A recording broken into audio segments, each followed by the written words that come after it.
What's up, guys? It's KB. Make sure you subscribe to the Underground Sports Philadelphia YouTube channel. Click the bell icon down below so you don't miss a single video from us. And thanks for tuning in to another video from Underground Sports Philadelphia. Now let's get into it. Philadelphia, baby, you're going to love it. Best sports fans in the world. Actually, the worst, but that's what makes them the best. What is going on, OTB Nation? Welcome into episode number 376 of the award-nominated, honorably mentioned, number 9 NCAA ranked, number 11 Philadelphia ranked, and your favorite podcast featuring a Tom Borelli Media Person of the Year award nominee, and the official lacrosse podcast on the Underground Sports Philadelphia Podcast Network. It is another episode of OTB, the Outside the Box podcast. KB coming at you from Underground Studios and joining me like he always does. He was joking on the socials this week, but there ain't no openings in this bitch. It's Coach Deej. What up? I'm in my little coaching hiatus. Got 2 weeks off. We start practice for summer ball June 2nd. So just enjoying a little bit of time off. We had our banquet the other day, actually, for the high school team. So that was a great time. I had to choke back some tears. This was my first class. They were all freshmen, my first year coaching. All the seniors were. So it was a special group to say goodbye to, but they'll always be special. We'll always have a place with KU Lacrosse, and this year was fun.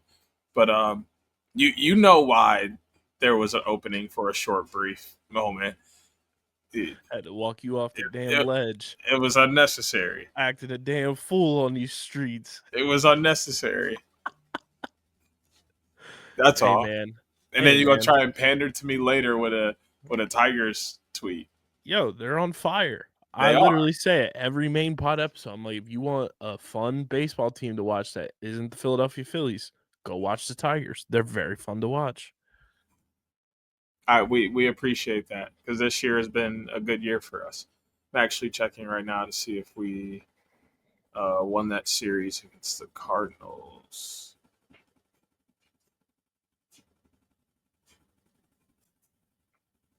We did. Let's go. 1-2-1. Hell yeah. Fuck the Cardinals.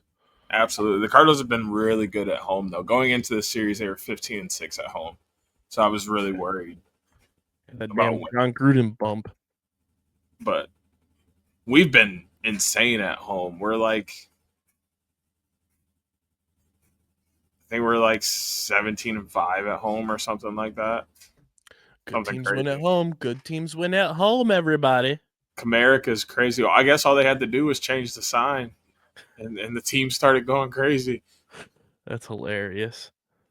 But yeah, we're back. We got a fun episode on deck. We're going to preview Game 3 of the NLL Finals because there's no better words in lacrosse than Game 3. It's going the distance. We're going to have ourselves a doozy of a Saturday this weekend with the Final Four, with Game 3 of the NLL Finals. We are going to discuss and break down and analyze and sift through every iota of the 2025 Pro Lacrosse Hall of Fame class of 2025, because I've only been covering this sport since 2019, and I feel old as shit already. We're going to also dish out our 2025 PLL Season Preview, because next week, everybody, yes, next week, this time next week, Deej and I will be giving picks, analysis, and breakdowns for PLL opening weekend 2025, and we will be in Albany more than likely somehow by the time you're listening to this, in a week, which is just crazy to like encapsulate how quickly this PLL offseason has flown. I feel like this has been the quickest winter of any PLL offseason. Normally it's like, okay, we can breathe a little bit. We got the NLL, we got some stuff going on. This offseason for the PLL flew by. Yeah, I mean, it was here and gone. I mean, Champ Series was, what, a week ago, it feels like? Like, it literally just happened that they were down in the St. James. So I think the spring season really helped. I think college being so exciting this year, having anticipation for the tournament, looking to see who kind of would be making Memorial Day in championship weekend. All of that was helping push the needle. I think the NLL season, as exciting as it was, and watching some teams kind of not only be in unexpected spots, but turn their seasons around, teams completely flop. Like, we were so lacrosse-centric busy over the winter that I think the time passed before a lot of us knew it. None of us were really okay. Not that we weren't paying like attention to the PLL at all, but we were paying a lot less attention, which is granted and reasonable with everything else happening in the lacrosse world at the time. So it kind of just was like, boom, like they shoved it all back in our faces. Like, draft happened, quiet again, and then boom, okay, here's all this even training free camp. agency happened, and it was like, here's a couple dominoes, and then it lingered, more signings happened, and then draft happened, and coaching changes happened, and this really felt like the first PLL offseason that really turned lacrosse as a whole into a 12 months of the year professional sport.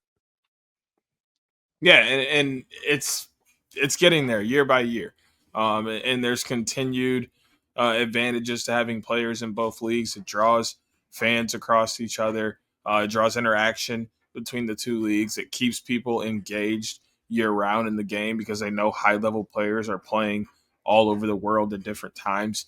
All of that is important to the game, and I think just this winter kind of showed that. And I think the summer, if people treat it the same way that they treat, boxing and college lacrosse, PLL will be the same thing for the summer. And before they know it, we'll be in October, November, gearing up for the NLL season. We've done this the last couple of years now where it seems like there's no real time in between anything, because as soon as we're really just done and wrapping up with one thing, the next thing is starting and throwing things in our faces. So, yeah, it's just an exciting time to be a lacrosse fan because things are truly becoming a year-round sport for us. Yeah, it's literally, we maybe have like a couple weeks in October off, and you and I in particular don't really have that off because we're broadcasting fall sports for our respective high schools that we go and broadcast for. But it is fun. We're not complaining. We're just, it's like one of those like realization moments that it's like, holy shit, like this is like how lacrosse is now, and it's really cool.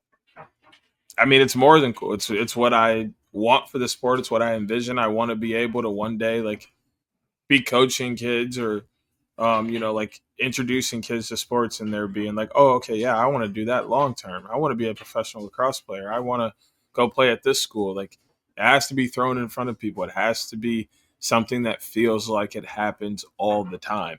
With NBA, NFL, like even NFL, everybody clearly knows when the NFL season ends, but it's never like the NFL stops existing. Even during the offseason, people are talking about the NFL all the time. It's kind of where I want lacrosse to be, and it's heading in that direction. So it's really nothing but exciting at this point. Yeah. And just for the pre-pod record, you were correct. The Redwoods still have not posted, and they are the last team to post their training camp roster, which we'll get into eventually. But before we get into all that, nice little cold open for the people. Make sure you guys are following us on the socials at OTB LaxPod across the board. You can follow Deej on social at SCS_next great. That's on the tweet machine. You can follow me at KBICZL311. Follow Hoots at Hoot Sports Media. And DJ, I gotta drop this on the people too. We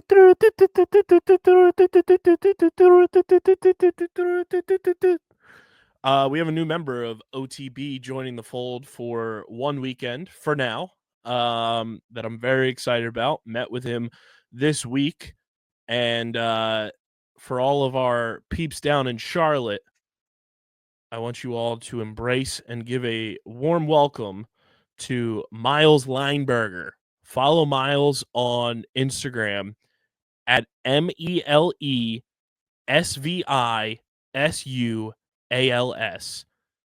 It's Meals Visuals.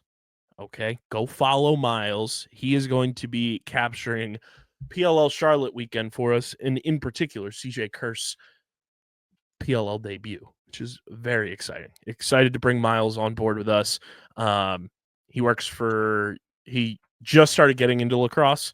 Did a lot of work for University of Tennessee's MCLA team this spring. Does work with Tennessee Volunteers football team as well.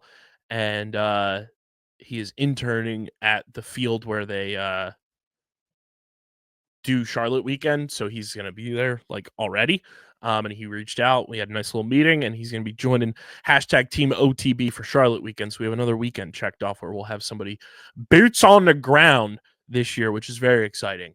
So go give a warm welcome to Miles. Go follow him on Instagram. His account will be linked in the description. And we're stoked to have him on board with us for Charlotte weekend. Subscribe to the pod, subscribe to the pod, Apple, Spotify, wherever you get your podcasts in audio form. Leave us a 5-star review. We're trying to make this the biggest PLL season we've ever had. So if you're new to the program, subscribe to the pod. It's your favorite pro lacrosse player's favorite lacrosse podcast. Leave a 5-star review. And if you're an Apple Podcast user, we mentioned it last week, go check out the Underground Sports Philadelphia channels tab on the Apple Podcast app. It lets you follow every single show on our network. It informs you if there's new shows that get added to the channel. It informs you of top episodes, new episodes, top shows, so you can kind of fully immerse yourself into the Underground universe, which is very exciting. So go check that out and leave a 5-star review on Apple and Spotify, and subscribe to the Underground Sports Philadelphia YouTube channel, youtube.com/@Underground Sports Philadelphia. That's where you get full video episodes of this show every single week, full video episodes of every show on our network, clips, shorts, live streams, original video content. It's all on our YouTube channel. We're 39 subscribers away from 1,100, so let's get there sooner rather than later. It's youtube.com/@Underground Sports Philadelphia. Leave a like on the video, drop a comment in the comment section, and click that bell icon so you know whenever new videos go live. And also subscribe to the Outside the Box podcast YouTube channel, youtube.com/@OTBLaxPod, if you want that OTB college show starting in the 2025-2026 season with Deej and Hoots. Go subscribe to that channel as well. And this show is proudly presented by our friends over at Shootout For Soldiers. Guys, their 2025 season is underway. It got going last week. I saw incredible turnout from both events for Shootout For Soldiers last week. And guess what? They ain't done. Saturday, big day for them. They're going to be back in Jacksonville, North Carolina, May 31st. They're in San Diego, California. And then for now, they've got a nice little month of June off. But those are their next two upcoming events. May 24th, Jacksonville, North Carolina, this coming Saturday. And then San Diego, California on May 31st. Go to shootoutforsoldiers.com/events or visit the link in the description and find out how to register, donate, volunteer, get involved, and find out more information about Shootout For Soldiers. It's truly the coolest initiative. It brings community together with the sport of lacrosse to help support our nation's veterans. So again, go to shootoutforsoldiers.com/events to learn how to get involved and register for an upcoming event on their 2025 season schedule. And we thank Shootout For Soldiers for being a proud presenting partner of the Outside the Box podcast. Deej, we are headed to a game 3 in the NLL Finals. Games 1 and 2 were absolute cinema. But we are headed to game 3. No better words than game 3. So last Friday, Buffalo took home game 1 with a final score of 12-10. And then on Sunday, Saskatchewan said, "We ain't hear no bell." Austin Shanks, Mr. One Suit, came to play, and Saskatchewan holds on for an 11-10 victory over Buffalo in Saskatoon. Austin Shanks was absolutely incredible in that game. 8 points, 12 shots on goal. Frank Chiliano was toe for toe going, shot for shot with Matt Vince in that game. And on top of that, game 1, I know Buffalo pulled away late, and it looked like at one point Saskatchewan had an opportunity to win that game. But they just got held scoreless in the fourth quarter, and that resulted in Buffalo getting the dub. Jake Naso has been unbelievable in this series, though. Game 1, Saskatchewan goes 17 of 26 from the face-off stripe. Game 2, Saskatchewan goes 14 of 24 from the face-off stripe. Genuinely, is Jake Naso, we've talked about him so much this season, and it's crazy that he wasn't even just a finalist for Rookie of the Year because of how much of a facelift he's been for the transition game and just the overall spark for Saskatchewan this year. I feel like he's the wild card and the X factor for this game 3. The way he's been playing the entire playoffs, the way he's gone toe-to-toe with another physical face-off guy in Connor Farrell, Jake Naso feels like the huge, big-time X factor for Saskatchewan. If they're going to win or lose this game, it's going to be dependent on that face-off battle. And I mean, the same can go for Connor Farrell, but it is just so wildly impressive how Jake has done what he's done this year as a rookie. And this is coming off of, his senior season at Duke last year, and doesn't get picked up by a PLL team, and just comes to the NLL, goes all the way to Saskatoon from Duke, and has been putting on a clinic all season long. And the biggest of big stages isn't scaring him away, and he's just been incredible for the Rush. And I think he's been a huge part as to why they've been able to stay alive and force a game 3. He's been a huge part of their team all year. I think he is maybe the most important part to their success this year. And it's in a way of he believes in himself. And that was his driving force. That was his hunger, is proving to everyone outside of Saskatchewan that he deserves to be on these kind of stages, that he plays at a high level, that he is one of the best face-off guys in the world. And he has been proving that. And he's proven himself as an asset beyond face-off.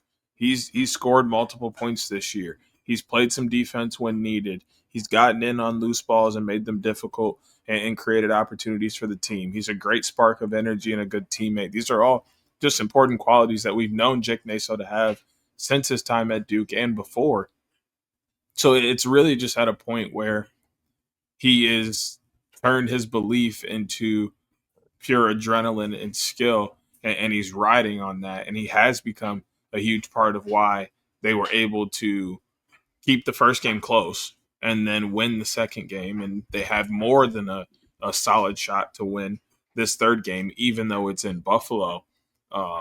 He's just continued to prove why he's one of the best. And I don't see that stopping anytime soon. As far as the X factor, I think it, as always, special teams matter. Your face-off and goalies, they're going to be very important parts of the game. But I think it still goes back to what I said at the beginning of this series. The stars. If the stars show up and play, you'll win. Whichever stars play better and outshine the opposing stars is who will win. And that's exactly what happened in games 1 and 2. I expect that to be the same as what happens in game 3.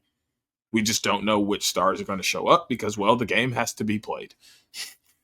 That's the question. But the X factor will really just come down to which group of star players outshines the group across from them. And I mean, hey, don't say I didn't say it, but if Buffalo goes on to win this series potentially, don't say I didn't say it. Ian McKay going to be that NLL Finals MVP. The boy's got 9 points in 2 games. He's been unbelievable. He's been great. Zach Mans has been great. Shanksy's been awesome, especially in game 2. And it's been one of those things, too, that I think a lot of people were wondering how the young guys on the Rush were going to go toe-to-toe with a half decade's worth of success of seasoned NLL veterans who have won together, who have played together, who have lived together for calendar years at a time, whether it's Josh, Dane, Ian, Chase, Kluch, who obviously was placed on the injured reserve list, prior to game 1 or game 2. But like you have guys who have consistency together for a half decade. Like that's a tall task in and of itself.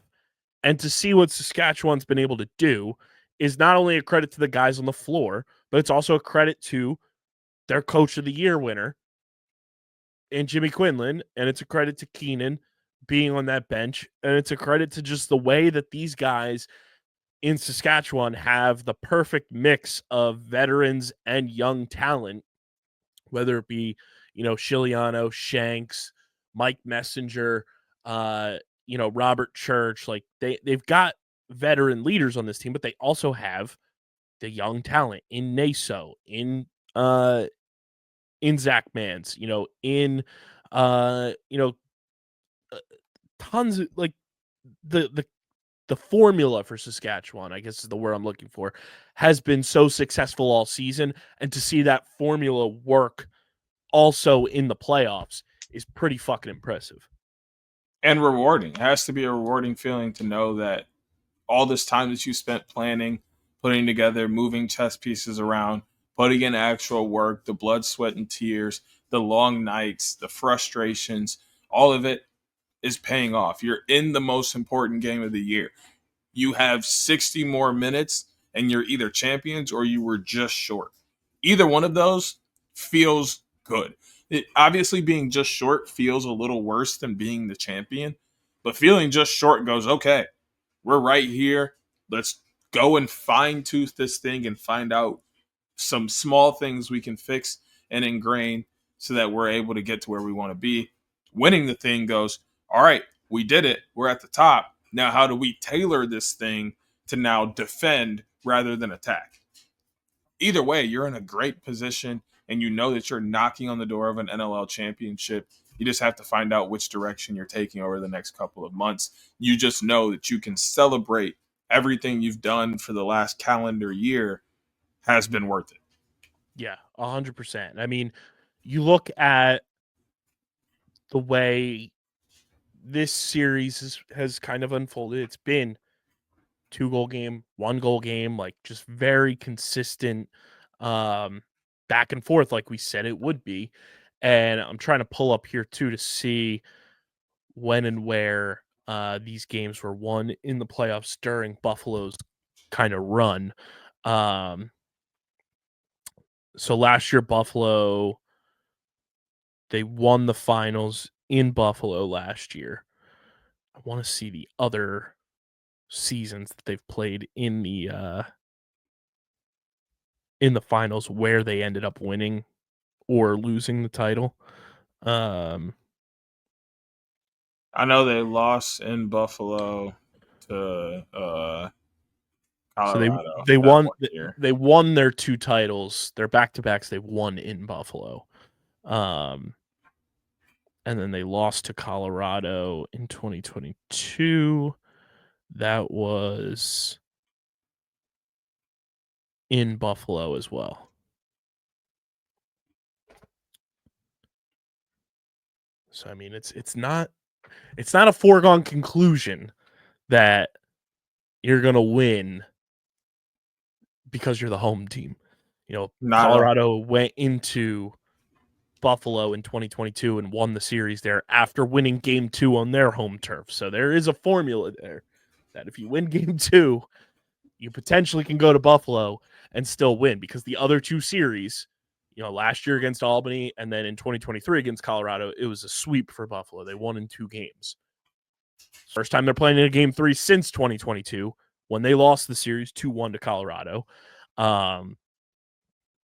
Now, it is interesting that this game is on Saturday at 4:30 Eastern. Now, I know Saturdays are, I think, the big night for Buffalo typically. Like, I know the fans, I think, prefer Saturday games versus Friday. So that, it's already sold out. It's confirmed a sold-out game. Yep. So it's going to be rocking at the KeyBank Center. Or should we call it the Key Buff Center? The Key Bandit Center. Key Buff sounds better. Key Buff. But I mean, this game has the potential to go down as one of the best games in recent NLL history. Like that game 3 against Buffalo and Colorado was electric back in 2022. And the 2019 series when Calgary beat Buffalo was incredible. But like Colorado in 2023, it felt like they just ran out of gas, and Buffalo was like, we're not losing to this team again. And last year, not that Albany was bad, but they felt like that team that went on that miracle run. And it was just like, hey, all of our young guys are clicking, and we're kind of just happy to be here. And they just ran into the superior opponent. So there wasn't very much parity there. This feels like it could go down as an all-time type game. The way these two teams have clashed so far, the way they've played each other in the regular season, just their own individual styles of play as teams, Game 3 could go down as one of the best games we've seen in modern NLL history, in my opinion. Easily. I mean, I think what we could see this weekend is the most exciting championship game we've gotten in the last couple of years, just simply because there's actual competition there. I think the last couple of years we've had, obviously Colorado, it was there. There was a chance, like you said, that kind of got burned out. And you could see in that third game, there really was not much there. And then last year, Albany just wasn't quite ready for that fight. They're a growing organization that will be back there, and they'll be back there, I think, relatively soon, probably the next 5 years. But last year just was the beginning of a long trip for them that obviously they ran into an absolute juggernaut. This year, it feels like two teams that are very similar in skill are matching up and are duking it out in the last game of the year, 60 more minutes for the ultimate prize. Like, it feels like this is what was destined for the year. Like, this is what it feels like what you want in a championship every year. The top two teams in the league, both regular season and playoffs, playing in the last game of the year for everything. It's East Coast, West Coast. It's a U.S. team, a Canada team. There's no way this isn't absolute scenes. And it's one of those things, too, that like you've got the underdog story because they haven't been back there since the late 2010s in Saskatchewan. And it was kind of like, where did this come from this year versus the dynasty? You have the Buffalo Bandits dynasty up for grabs right now to kind of dethrone them from three-peating. Where did we recently see that happen, Deej? Oh, that's right, the NFL. It is one of those things that I feel like you have the Bandits fan contingency, and rightfully so. They're one of the most successful teams in NLL history, versus a team that I think doesn't get enough publicity for how good of a fan base they have, for how fun of an environment they create. And I think a lot of it is due in part to the notion you and I subscribe to, is that, we cater far too much to the West Coast with sports game start times, and Saskatchewan's on the West Coast, and they typically start playing at 10 Eastern time or 9 Eastern time. And for a lot of people, especially if it's a Friday or if it's a Sunday and they're playing, it's a little late of a start time, for most people that work a traditional 9 to 5 or, have to be up early or have kids, whatever it may be. So if you're not in that market, you're not necessarily staying up for a team that's not your favorite team. But I think for them to be on the main stage here, David versus Goliath type vibes. And we said it last week, the Bandits are the Avengers and the Rush are the Thunderbolts. Like, you're getting a parallel of so many, similar styles of play that now for 60 minutes, these two teams can just go out there and leave everything on the floor. And whoever leaves more of it on the floor are going to be hoisting that NLL Cup at the end of those 60 minutes. Yeah, it's like you said, it's basically just two superhero lineups lining up against each other, fighting to just short of death, hopefully. And and seeing who puts more balls in the back of the net at the end of the game. Like it's the name of the game. It's going to be everything lacrosse is supposed to be. It's going to be brutal. It's going to be fast. It's going to be aggressive. It's going to be tough. It's going to be finesse. There's going to be skill. There's going to be excitement, fighting, all of it, the attitude, everything is going to be there. And if you're not sitting in front of a TV or inside the KeyBank Center Saturday night, you're simply just doing it wrong. Plus, it's the perfect day of lacrosse. Like, it's going to be the semifinals for the Final Four that lead right into the NLL Finals Game 3. Like, it's the perfect bleed in. And I'm just looking at trends. You and I both trend guys. The teams that have won their respective games defensively have held the other team to 10 goals. Is that the, no pun intended, key at the KeyBank Center on Saturday? Is that the magic number for your defense, is to hold that team to 10 parentheses or less if you want to win? And I mean, it's kind of hard to argue, especially when these two offenses have been incredibly prolific, not only this year, but for the Bandits' sake, the past 5 years. I think it's a good number to go with. What scares me about it is it's almost impossible to do on both ends. And I say that because it's okay. So yeah, sure, you hold them to 10. Can you score 11? Is the other question to that. Can you score 11? 11 has also been extremely hard for these teams to get to in this series. Mm-hmm. And then can you actually hold them to 10? Both of these teams also have electric offenses that have the capability of exploding at any point, especially in front of their home crowds, especially on the road, as both of these teams were phenomenal on the road this year, knowing that they have to get out in front to get in front of the crowd. I think what this comes down to is valuing every possession. I don't think you're trying to even limit a team to a certain amount or get to a certain amount. I think you're just trying to value every possession. Defensively, you're trying to lock in for 30, find the ball at the end of it, and get it out of your zone. Offensively, you want to take your time, find the best shot, not the first shot, and finish it every single time. That's going to be the key to this game, is who takes better care and values their possessions more than the other. Which, again, just showcases how valuable Jake Naso and Connor Farrell are going to be. And that, ladies and gentlemen, is what we in the biz call a callback. You're funny. But yeah, I'm excited for this matchup on Saturday, 4:30 Eastern. Right after the semifinals. It's gonna be on the same channel. It's gonna be awesome. And I don't know.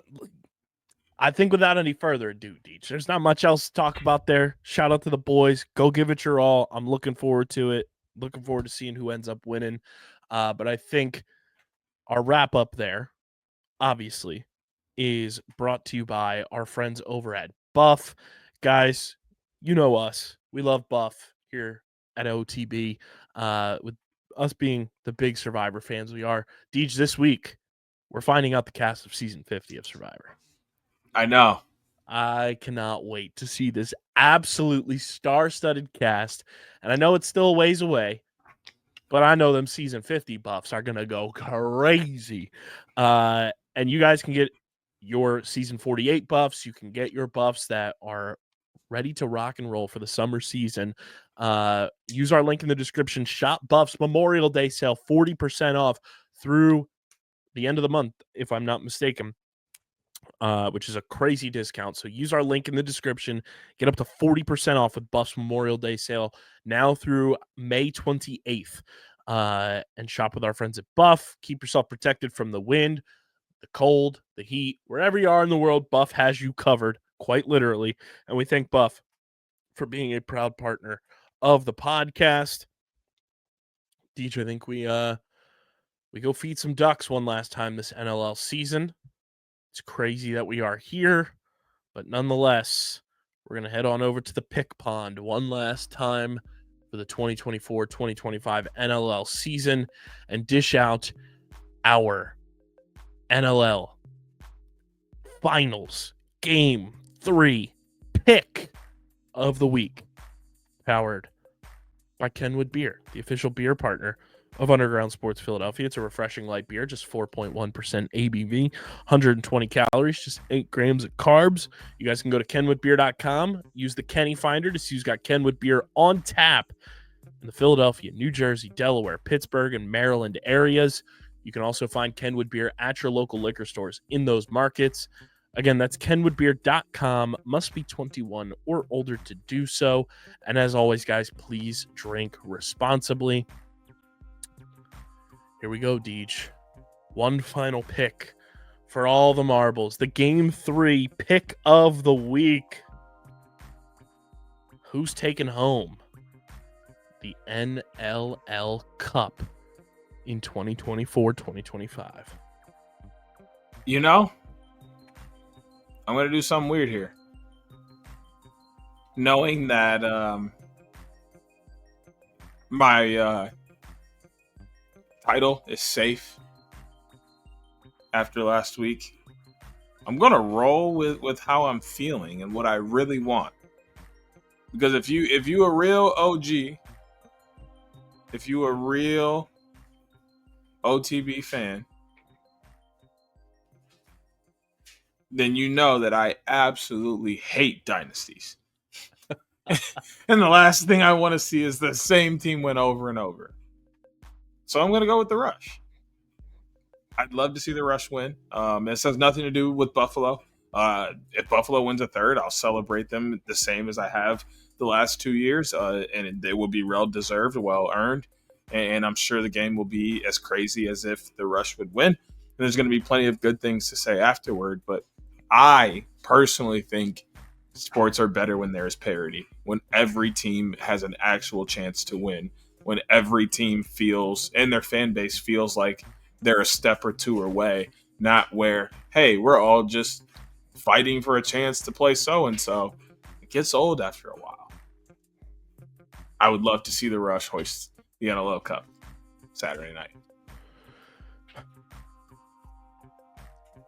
My heart says Saskatchewan. My gut says Buffalo.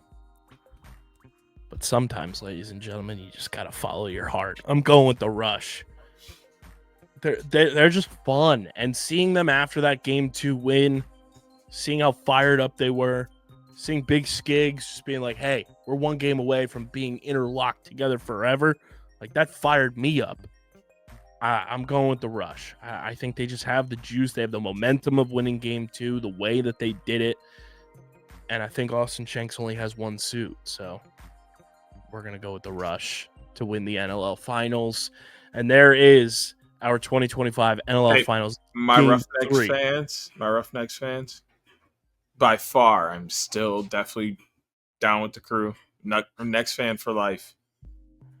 That my pick has nothing to do with me actually wanting that team to win. I was gonna say, it's big of you. Like, I need y'all to know that. I still hate them. We still run the prairies, and we still own that ass next year. They would be the first Canadian team to hoist the NLL Cup since the Calgary Roughnecks. They would be. So there it is, our 2025 NLL Finals Game 3 pick of the week, powered by Kenwood Beer. Deej and I are both riding with the Rush and Saskatchewan to hoist the cup. It's going to be fun. It's going to be a fun one. And if we get this pick right, I'll finish a very nice 69-68. I need to finish nicely. But there it is, our pick of the week. Deej, this week, I feel like I could be wrong. I feel like this is a little earlier than normal that we got the Pro Lacrosse Hall of Fame class announced. I'm not complaining. I like it. But before we get into that, I want to talk to you guys about our awesome merch partners at PHI Apparel Company. Guys, PLL season is right around the corner. We want to see everyone repping OTB out on the road this summer. Get your official Outside the Box podcast merchandise from our awesome merch partners at PHI Apparel Company. Stand out in the crowd when you're on a PLL tour stump this summer. If you are wearing OTB and we see you at a PLL weekend, we will take a photo with you. We will take a photo with you. So get your OTB merch. Go to phiapparel.co or use the link in the description.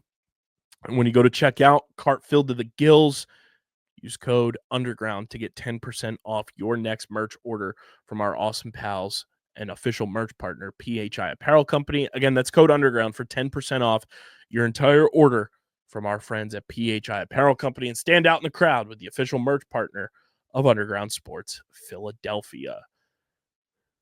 Do I feel wrong, though, that this feels a little early, that the Pro Lacrosse Hall of Fame class was announced in late May?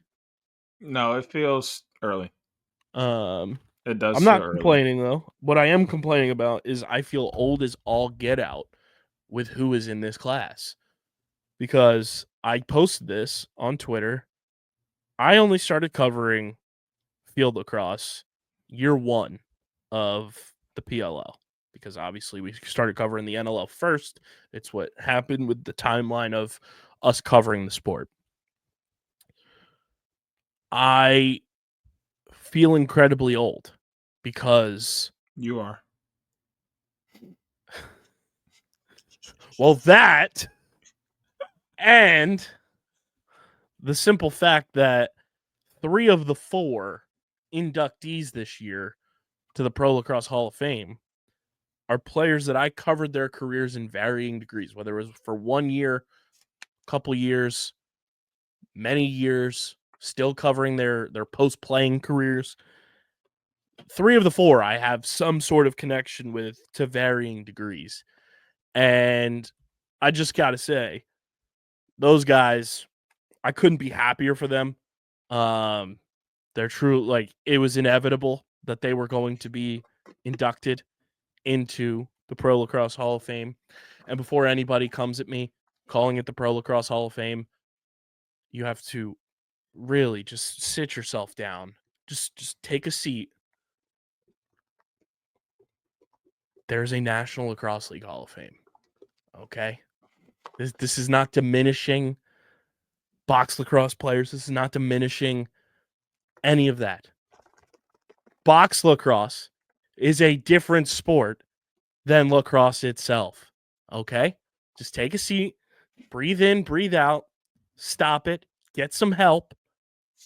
It's okay. It's okay that it's the Pro Lacrosse Hall of Fame. It's not that not that deep. It's not that deep. Anywho, your 2025 Pro Lacrosse Hall of Fame class.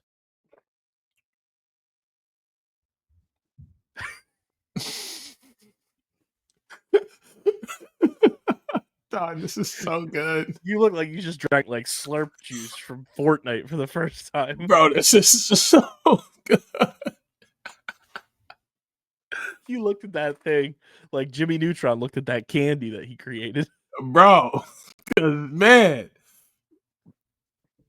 Thought it was different than the one I had the last time I had it. Share with the class what's this new elixir that you're drinking? It's not even new. It's just Ocean Blue Lemonade Calypso. I'm telling you, it tasted different than the last time I had it. He said that Thursday 8:45 Calypso tastes different. Diff. Tastes like it's 5 o'clock somewhere. So, your 2025 Pro Lacrosse Hall of Fame class, 4 inductees this year: Joe Walters, Kyle Harrison, Paul Rabel, and Kevin Lavelle. Pretty damn stacked class. Might be the smallest class ever. I'll have to fact check that, but it feels like it might be the smallest. Which there's nothing wrong with that, obviously. But I just got to say, I wasn't expecting the class of 2025 to be guys that I have covered. I thought that would come a few more years down the line of guys that I covered. I stand corrected. Last year's class was also 4 inductees. But yeah, I mean, there's so much and not that much to say about this year's class, especially, I don't know Kevin Lavelle all that much, and that's no slight to him. It's just I didn't really cover his career, but obviously, if you're getting inducted into the Pro Lacrosse Hall of Fame, you're a pretty goddamn good player. But in terms of Joe Walters, Kyle Harrison, Paul Rabel, those are 3 guys who year 1 of the PLL were incredible to me, covering the sport for the very first time. And I obviously haven't seen Joe Walters all that much since he retired. But whenever I see K18 and Paul Rabel anywhere, it is they show me the utmost respect, the utmost gratitude. They're truly, like, I consider them some of the best people I know. And it's really cool to see them get this honor. It's so well deserved. They all earned it, and it's going to be really awesome in Baltimore to see these 4 guys put the gold jacket on and be forever enshrined in this sport's history for all of the accomplishments that they had in their MLL and PLL careers respectively. And it goes without saying, like, we're getting 4 absolute modern era legends inducted into this year's Hall of Fame class.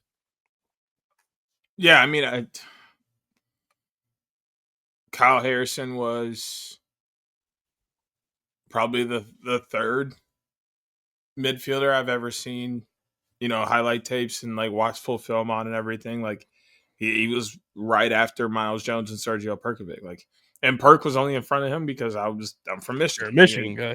It just makes total sense. And then Miles Jones was just the first person actually introduced to me by someone else. But I mean, the way K18 paved the way for Miles Jones and Nakai Montgomery and several other players, the way that he transformed the midfield position, his left to right split down the alley jump shot is literally iconic because of him, in the moments that he pulled it off, in the moments that he used it, the IQ, the way that he was smarter and used his IQ and his thoughts to make himself better, to couple that with his athleticism and skill to put himself in successful positions over and over, his dedication to the game, and the way he still pours back into it are all part of the reasons why he deserves to be in the Hall of Fame.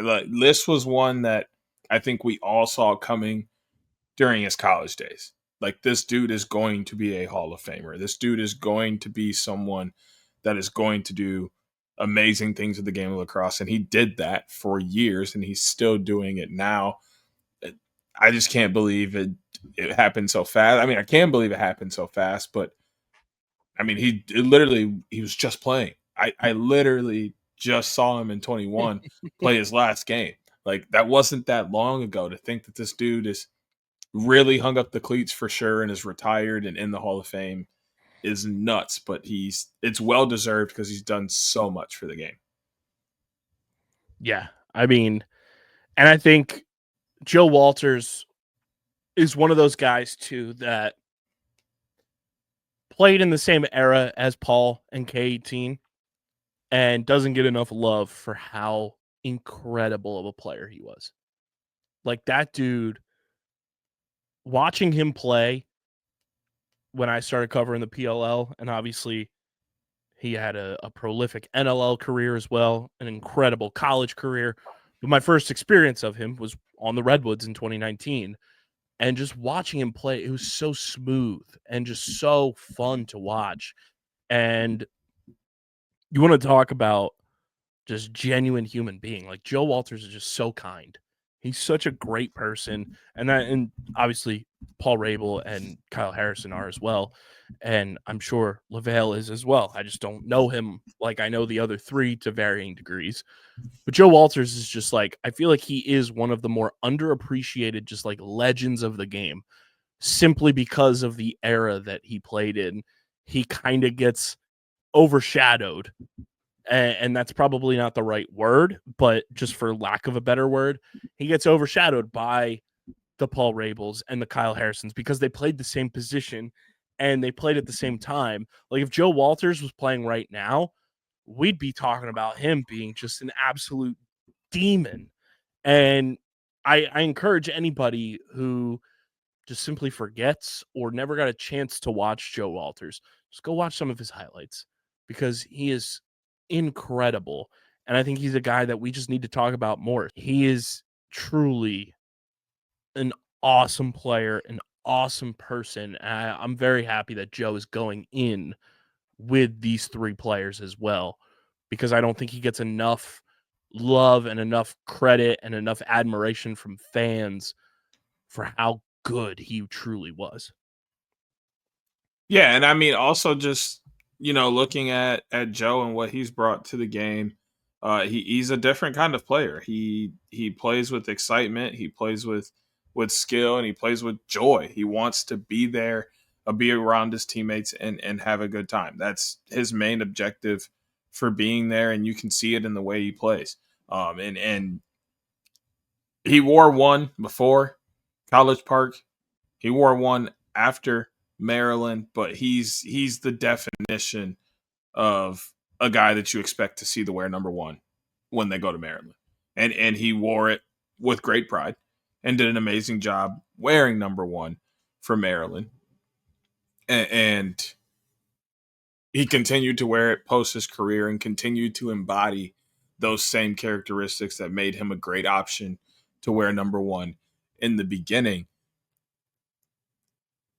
He's another midfielder where it came down to his belief in himself. He believed he was one of the best. He believed that he played with the best players. He believed that his team that he was on was the best all the time. He believed in the power of believing in himself and playing good lacrosse and letting the chips fall where they do.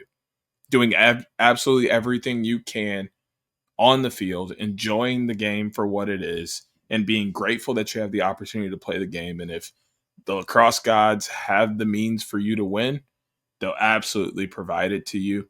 He's just been a joy to enjoy in the game of lacrosse, a very great and humble person, but also he's still trying to pour back. You see him always commenting on the college game and where the PLL is going, where lacrosse is going in general, and what things can be fixed about it. And that's from an inside out perspective. He's been in those shoes, knows how it feels, and knows kind of what steps need to be taken. So once again, another very deserving midfielder on this list. Obviously, we could wax poetic about Paul 1,001 ways. We wouldn't be here without Paul. I say he's been absolutely fantastic to us. He's been somebody that we can go to and ask for a lot of things. We know what he's done for the game of lacrosse, going all the way back to his YouTube days. We know what he's done for himself through the game of lacrosse. We know what he's trying to do with the PLL to further lacrosse, and he's always going to be an important part of the show. He's always going to be important to us, and he's, as much as people have their doubts and takes and all these things, the work that he is doing with the PLL is important work. It is good work. It will pay off, and it was literally only a matter of time before we knew Paul Rabel's name would be inducted into the Hall of Fame. Yeah, I mean, you just look at this class too, like with Paul's dedication to taking pro field lacrosse to the next level. You look at Kyle Harrison, who is truly that guy when it comes to a generation and then some of players looking at a lacrosse player and saying, that guy looks like me. Like, he paved the way for the Miles Jones, the Isaiah Davis Allen, the Nakai Montgomery.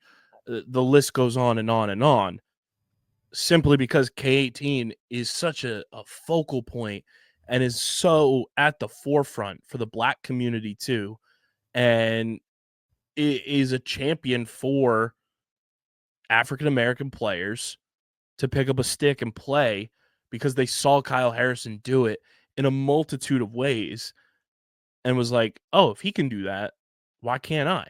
And I'm sure you've had those thoughts too. And I know Miles did the same thing for you as well.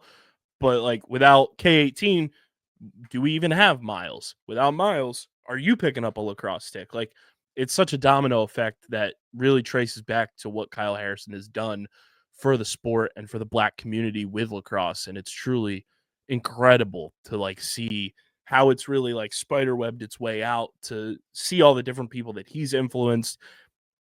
And, you know, Joe Walters, like right now, I mean, is he the greatest Vietnamese player of all time with his mom being of Vietnamese descent? Like that's another thing. Like we see the PLL going to Japan and hitting, you know, different markets. Like Joe Walters is a guy that the Asian community can look at and say like, oh, he looks like me. Like I want to be the next Joe Walters. I want to pick up a stick and represent my country and do what he does so well. That I think encapsulates what this class going into the Pro Lacrosse Hall of Fame truly stands on, is how influential all these guys were and continue to be. I think this is like, you know, like how John Rothstein does his March Madness. It's the region of this, the region of that. This is the Hall of Fame class of influence, and I don't mean influence in the trendy, you know, new era way. I mean like these guys influenced generations of lacrosse players from so many different walks of life. And I think that has so much power in the old trope of growing the game. It does. They're a huge part in growing the game. They're a big part in why so many of us want to grow the game. It always starts with a few, monikers, and they're a big part of that. You look at the representation marker for Kyle. You can look at the success for Joe. You can look at the YouTube and the grind for Paul. You can look at several different attributes for all these guys as to why there are reasons to grow the game and why they have been growing the game and why it's a big part in their reasonings to be inducted into the Hall of Fame. They're very important and integral to the game of lacrosse and always will be. Yeah, I mean, a star-studded cast of inductees that truly all of them deserve the honor of going into the Hall of Fame. Hey, plus Deej, Chicago's getting represented with Kevin LaVale, played for the Chicago Machine and the Chicago Shamrocks in the NLL. And the PLL is coming back to Chicago this summer. Bang. For throwback weekend. Talk to me Bang. tonight. If you're going to be there, let me know, because I am. I'm going to be there. Bang. That's a lot of driving for me, though, so please don't say anything stupid to me. I'm going to be so tired and irritable. Like, just act like you got some sense, bro. Please. That's all I ask.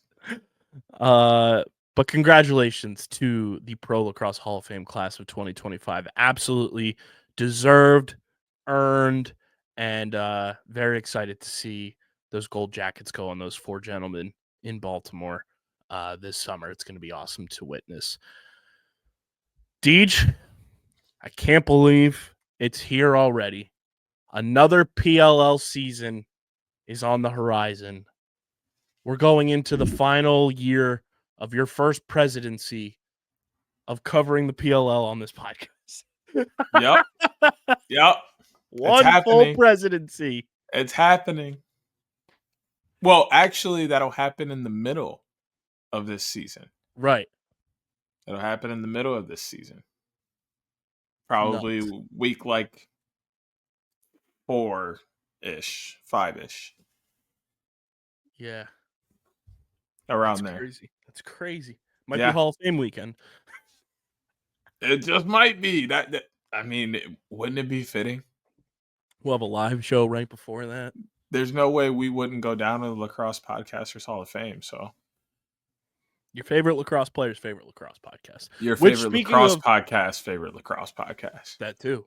Speaking of live shows, I feel comfortable saying this, we are about 88% confirmed that OTB Live will be running it back at Villanova University, baby.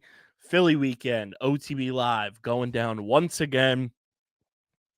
I mean, when we did it last year, it was incredible. And my mission with Philly weekend being that it's in my backyard, the company's backyard, I want Philly weekend to be a staple OTB live show.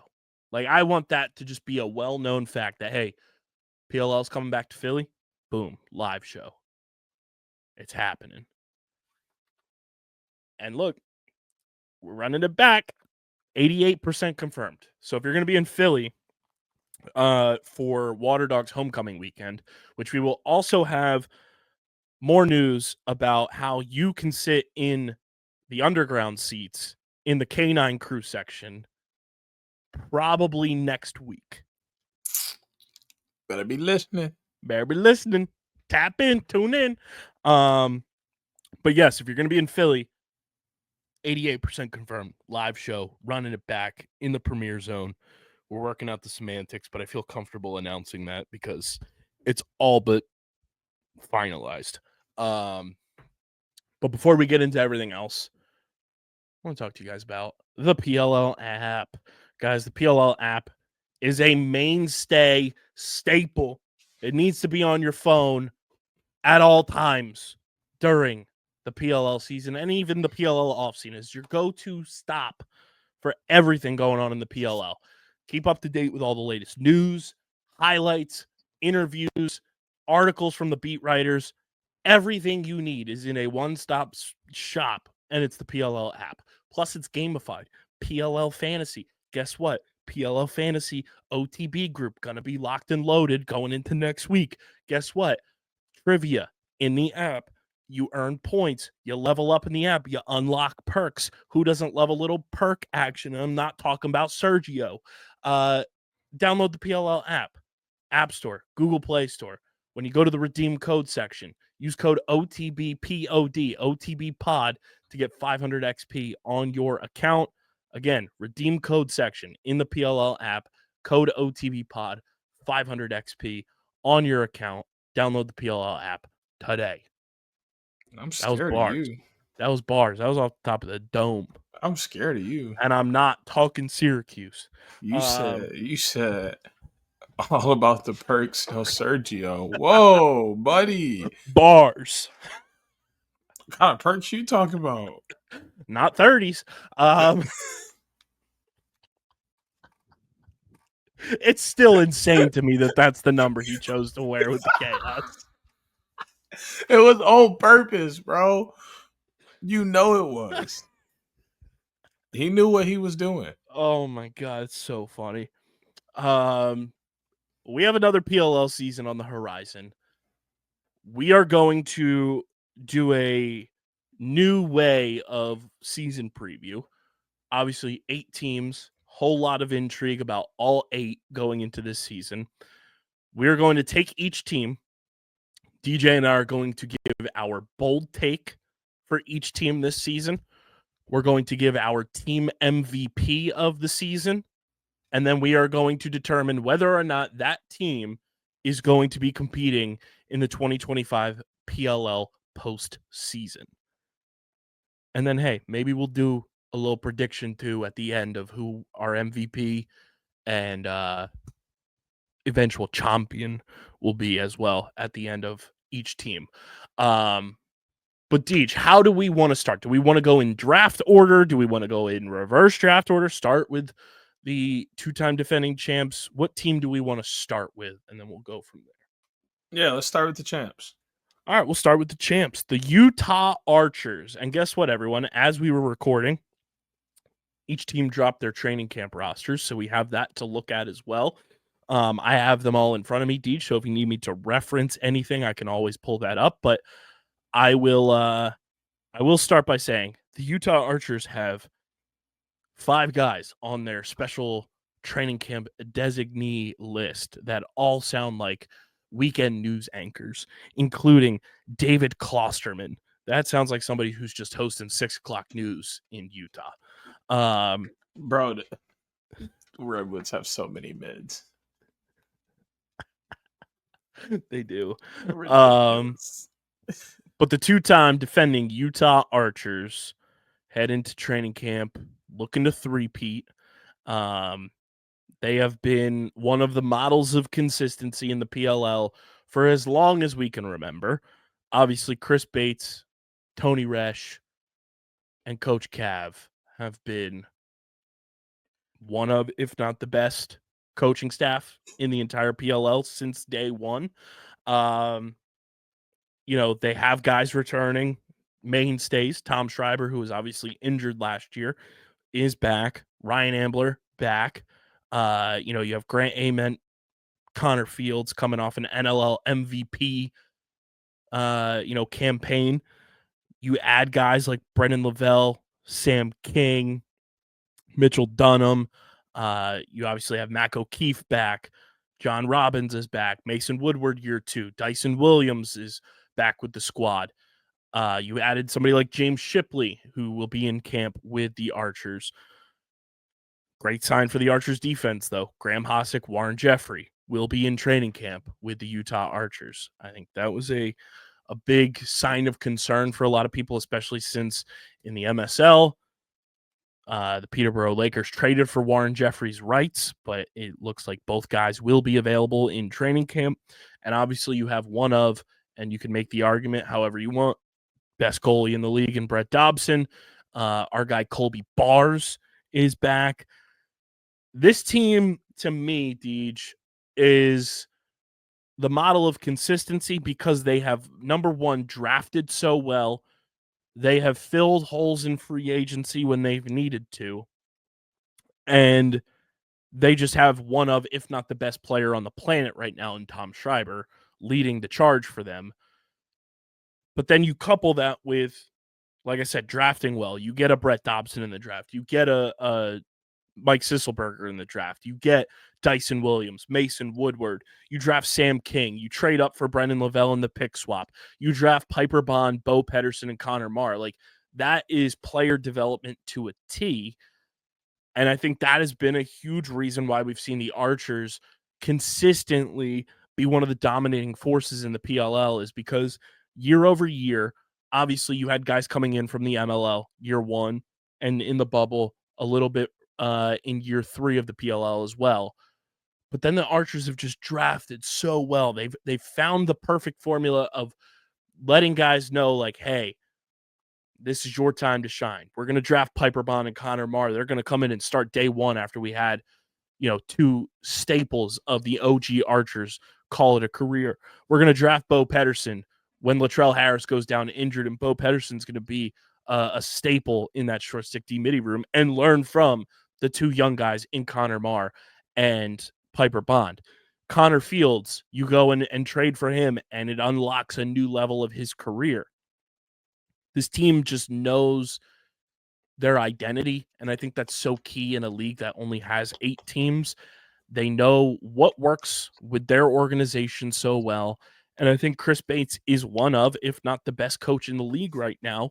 It's a battle between him and Staggs. Those 2 are the models of consistency, and there's no real holes on this team either. Like, unavailable to travel list because he's playing in the NLL Finals, Cam Wires is going to be added to this defense down the line too. This team is just so stacked top to bottom, and there's no real holes position group wise. You hit it right on the point with consistency. We've seen the same Archers team style of play, belief since year 1. They have believed and played the exact same Archers lacrosse, since day 1. That hasn't changed much, and I don't expect it to change. Chris Bates has done a great job, not only adjusting on the fly and making coaching changes during games, but also managing the GM spot and putting together a roster that complements each other on and off the field, that knows how to take the best parts of someone to uplift the worst parts of another, and just how to get an entire locker room to believe in what they're doing week in and week out, and that all they have to do is show up and do their job. I think the Archers are a great example of an entire team knowing exactly what their job is as an individual person, and then what their job is as a unit, and how their individual job plays into how well the unit does their job. So then it's, okay, I need to do well so my unit can do well. Then the unit goes, well, our unit needs to do well so the team can do well. So now everybody is focusing individually while also focusing on the team. That's made the Archers great. Jumping right into my bold prediction for the year, Tom Schreiber will not be the best player on this team this year. Don't ask me who I think it is, because, I mean, if we really want to do that, we can throw out names. Connor Fields just had the NLL season of a masterpiece. He could definitely come out and continue that rage. Mac O'Keefe has an opportunity to light up the scoreboard. Obviously, Grant Ament is still around. Matt Moore is sneaky if he stays healthy. This team is littered with options.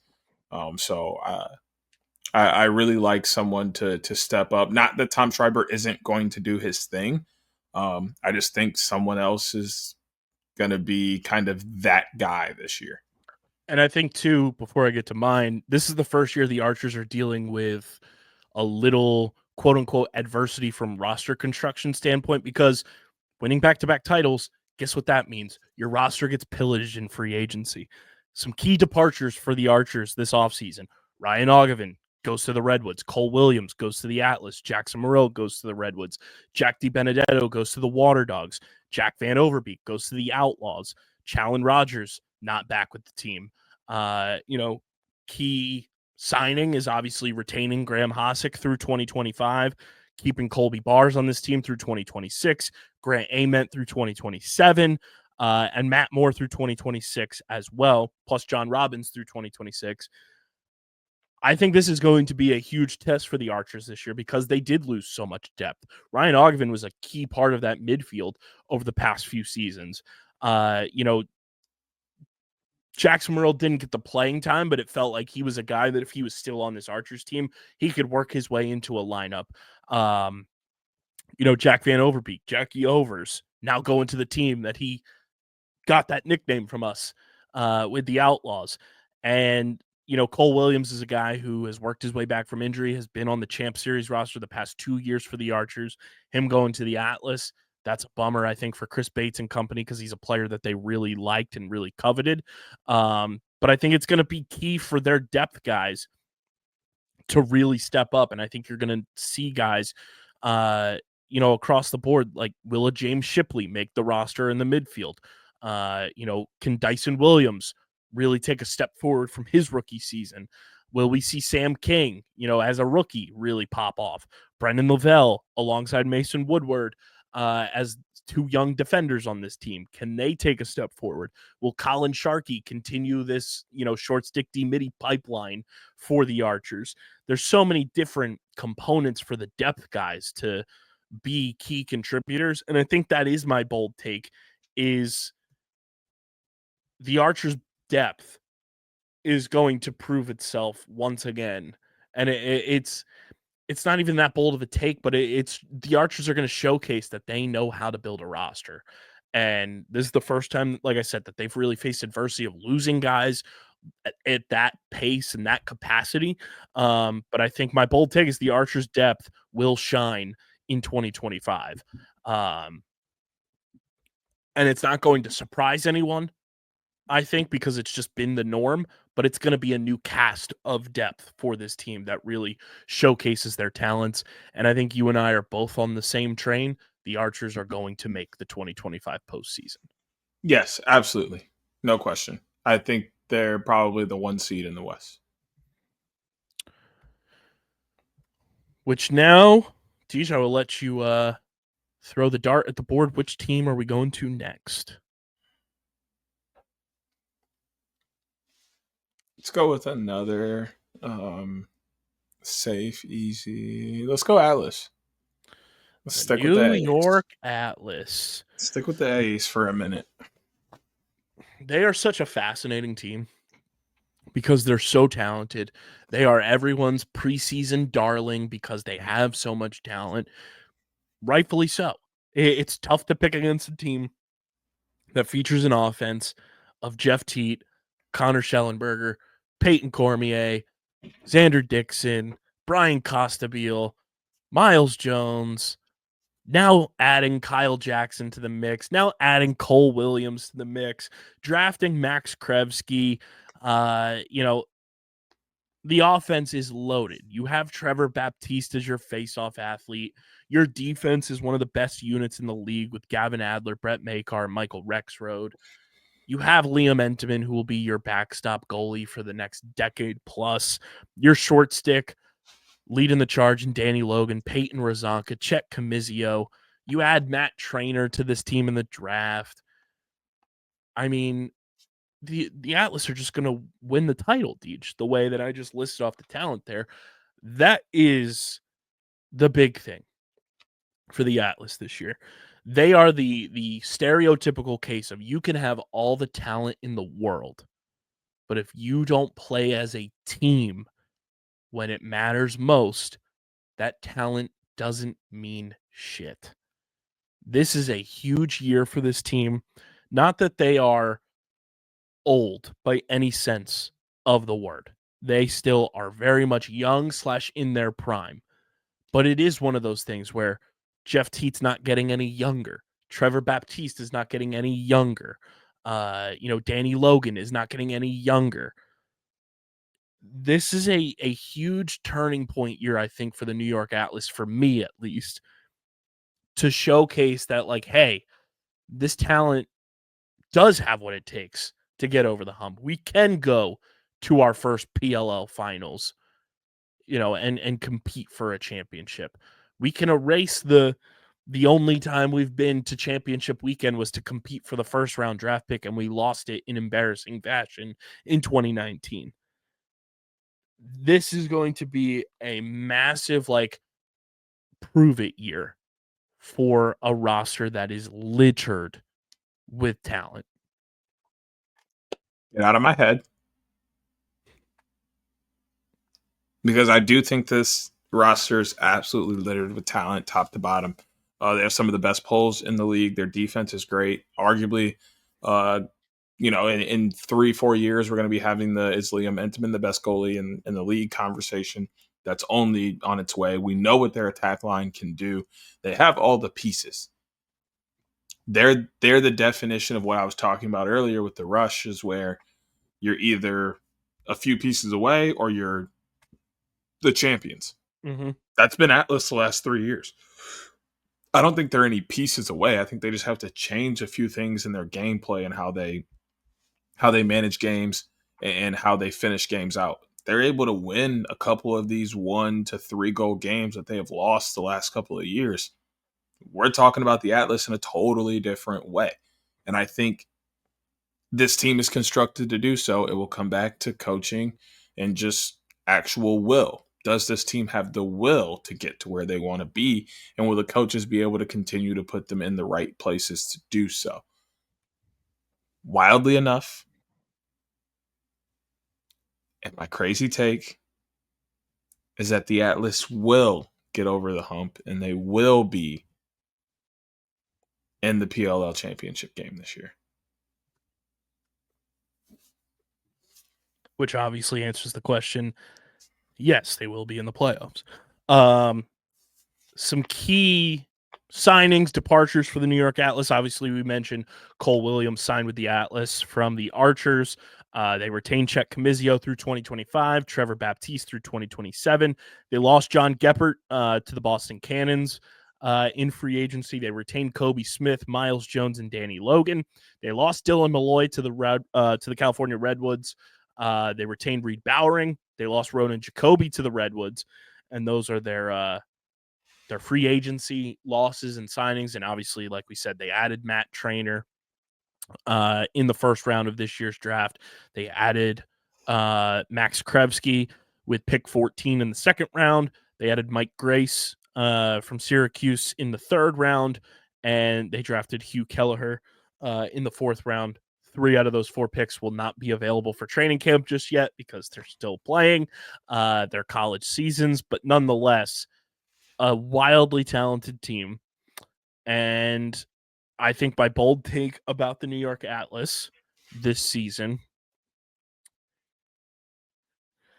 boy, oh boy, as I look at their training camp roster,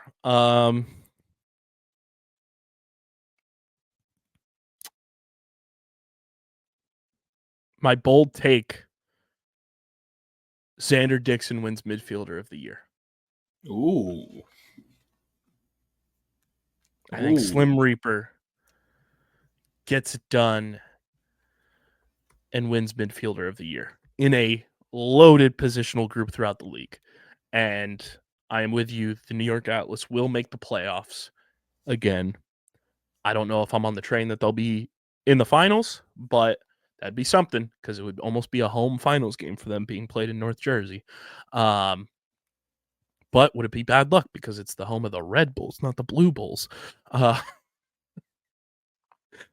But I think Xander Dixon is going to take another step forward. I'm very excited to watch Xander play this year. And I think with a full year of Peyton Cormier in this offense too, it's only going to add to Xander's ability to just like slither around on the offensive end. And I'm very excited to watch him play. So Xander Dixon is my midfielder of the year award winner. Do we just want to keep going in alphabetical order? Or do we want to bounce around? Because what? That would put Carolina Chaos up next? We'll put the Boston Cannons up next. Yeah, you're right. I forgot there's a B in there. But CA comes before CH, too. And technically, we went with Archers first. Yeah, well, we went with team name rather than city. Correct. So Cannons is still next. Yes, I'm cool with Cannons. So we'll go with the Boston Cannons, who made headlines as we record this on Thursday as they signed Caleb Hammett to their training camp roster. A team who I think they would agree with this sentiment. They were embarrassed when they were eliminated at Gillette Stadium in the first round of the playoffs last year. They're coming off yet another championship series victory, 2-time championship series champions. So they're looking to go for the double, if you will. An interesting roster going into training camp, a lot of key pieces. This is a team, though, very much like the Atlas, in my opinion, that have to showcase that they can get it done when it matters the most. You have still very much playing like he's in his prime, but an aging Marcus Holman. You have a defense that's getting older. You have a midfield that's getting a bit older. And while you have your goalie for the next decade in Colin Kirst, you don't have that much youth on this team outside of Asher Nolting, Ethan Rawl, your draft picks from this year, Vardaro, and Owen Grant, who you traded for. Like, there's a lot of guys who are very much in their prime or aging, but are still playing at a high level. But this is a year for the Cannons that, like, again, Brian Holman has come in, has changed the culture of this team from a one-win season prior to him coming in. And I think this is a put up or shut up year for the Cannons. And if they don't get it done this year, it will not shock me if there's some wholesale changes in that locker room going into 2026. Now, I don't want to look too far ahead, but very much like the Atlas, this is a big time prove it year to a lot of people for the Boston Cannons. You had a lot of guys, in terms of turnover and in terms of trade, leaving in free agency, retirements, injury. that you're going to have to kind of bounce back from. You retained a lot of guys, but big time year for Brian Holman and company and the Boston Cannons going into 2025, in my opinion. Yeah, I think it's just I don't know. I feel like they have some time to play with too. At the same time, like they're in that weird space where like their roster isn't old, but it isn't young. It's fairly spread out across, all ages, and the varying skill levels and experience levels all complement each other well. And they do all want to be there. They do all want to be around each other. They love each other. They love playing for the Boston Cannons. And they want to be kind of the group to take Boston back to the top where they've been before, get people excited about Boston Cannons lacrosse again. They're in just like they're in a weird spot of just like being like good. Mm-hmm. I'm trying to find like, they're like the Bills. Yeah. Where like people are like expecting them to be good, expecting them to be there at the end, fighting for a spot. Maybe a few things roll their way and they end up in the championship game. We'll see what happens. But I do kind of think they have some time to play with this year. And maybe I think they probably have like 3 years with this group, maybe 4. Mm-hmm. So like to me, this year isn't a huge like prove it or like make it break it year because I think they have a few more left. But I think it is important for them to at least get back to the semis again. I think they have to continue to be semi/championship game consistently and really competing at a high level to keep this group together and feeling like they can do it before some of the older guys go, okay, it might be time to pivot. Mm-hmm. So I think they have some time. Some key additions and subtractions, like we mentioned, John Geppert added to this team in free agency coming over from the New York Atlas. They retained Ethan Rawl through 2027. Pat Aslanian is still in the player pool. Craig Chick has departed. He is now a member of the Carolina Chaos. That is recent news as well. They re-signed Ryan Drenner, Adam Gittleman, Bubba Fairman, Zach Goodrich, and Asher Nolting. They also re-signed Will Manny, Jack Keelty, Connor Kirst. Carter Parlett was traded to the Carolina Chaos. Mike Robinson is back. Bryce Young is back. Marcus Holman is back. Zach Tucci is back. Jonathan Donville is back after missing most of last season with injury. Chris Aslanian was traded to the Carolina Chaos. And then they also lost Matt Kavanaugh to retirement, Cade Van Raphorst to retirement, and Jake Pulver to retirement. And in terms of the draft this year, they had limited picks. They had 3 picks, but I think they made the most of those 3 picks. They added Coulter Mackesy in the first round, Mick Kelly in the second round, and in the 4th round, they had Ben Ramsey fall into their laps. So a very good draft, a strong draft for, just having 3 picks. They retain most of their guys, and I think their biggest question mark, and obviously they have Ben Ramsey coming in, how they're going to navigate Bubba Fairman being on the injured reserve list for what seems like a lengthy amount of time this season. Obviously, you signed TJ Camizio as well. You have Ben Ramsey, you have Jeff Traynor, you have Zach Goodrich, but Bubba Fairman is one of the best short sticks in the league. He's so multidimensional. So seeing how they overcome that loss is going to be huge for me. And watching how they kind of develop.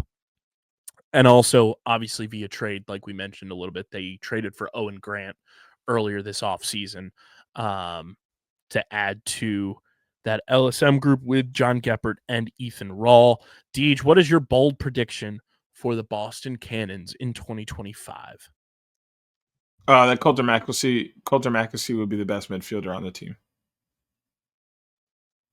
They have Ryan Drenner. They have Donville coming back. They have Aslanian and Jeff Traynor and a few others, but Coulter will shine on this team and provide them something they haven't quite had at the midfield position in the last couple of years. Now, I do find it interesting, just for the time being, they do have Coulter listed in the attack group, but obviously I think things can change once the roster shakes itself out too. And also, don't forget midfield-wise, Matt Campbell, who I think is one of the best midfielders in the I league. knew he was there. I just forgot to say his name in terms of listing off midfielders. But Yes. no, I expect Coulter Maxey to be better than him. I think he's going to be listed at attack all year, but will be playing out of the box. Which I don't hate for his first year. I think that fits his skill set with Holman, Asher. And I also think you can get versatile with him and see him play some attack. I think you could see Donville play a little bit of attack if he, makes it through training camp. I think we could see Ryan Drenner back at, an attack position for this Cannons team as well. There's a lot of options for them. My bold take for the Boston Cannons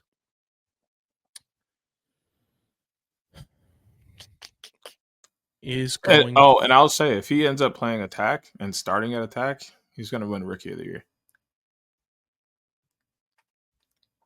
I'll write that down as well. In parentheses, possible Rookie of the Year. Are the Cannons making the playoffs for you? Yes. For me, my bold take for the Cannons.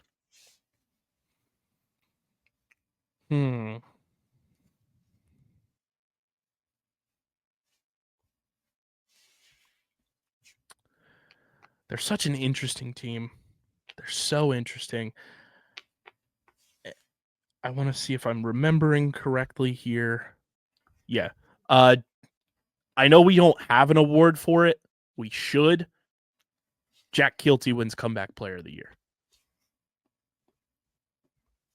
I like that a lot. Missed all of last year, and he's going to be great. It was one of those things that every week Brian Holman talked about how imperative of a player he was for that locker room.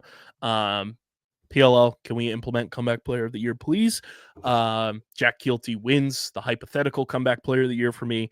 And yes, the Cannons will make the playoffs. Which brings us to everyone's favorite fascinating team of the 2025 season, the Carolina Chaos. A team that is, I wouldn't say in disarray, but they are just a fascinating case of, I feel like, something we haven't seen since year one of the PLL. And it's a team that is just so unknown outside of the back end of this team. You have Jack Rowlett, Jared Newman, Troy Ray, Jack Posey, and obviously Blaze Reardon as kind of your focal points. You have institution guys like Pat Resch, Mark Lassini. But then it's a whole lot of new on this team. A lot of new faces, including a new coaching staff. Year one of Roy Colsey and company, Spencer Ford at the GM position. It's a fascinating roster as we look at their roster going into training camp. What is your thought after first draft with this new front office and coaching, duo, the free agency period, a lot of trades, a lot of overhaul of guys leaving to go play MSL? What are you feeling about the Carolina Chaos going into 2025, Deej? I don't know. I literally don't know. Like, it literally just, I have no feelings toward it. I'm going into it with a completely open mind. So much has changed. It's literally like almost an entire new franchise. There's very little that has stayed.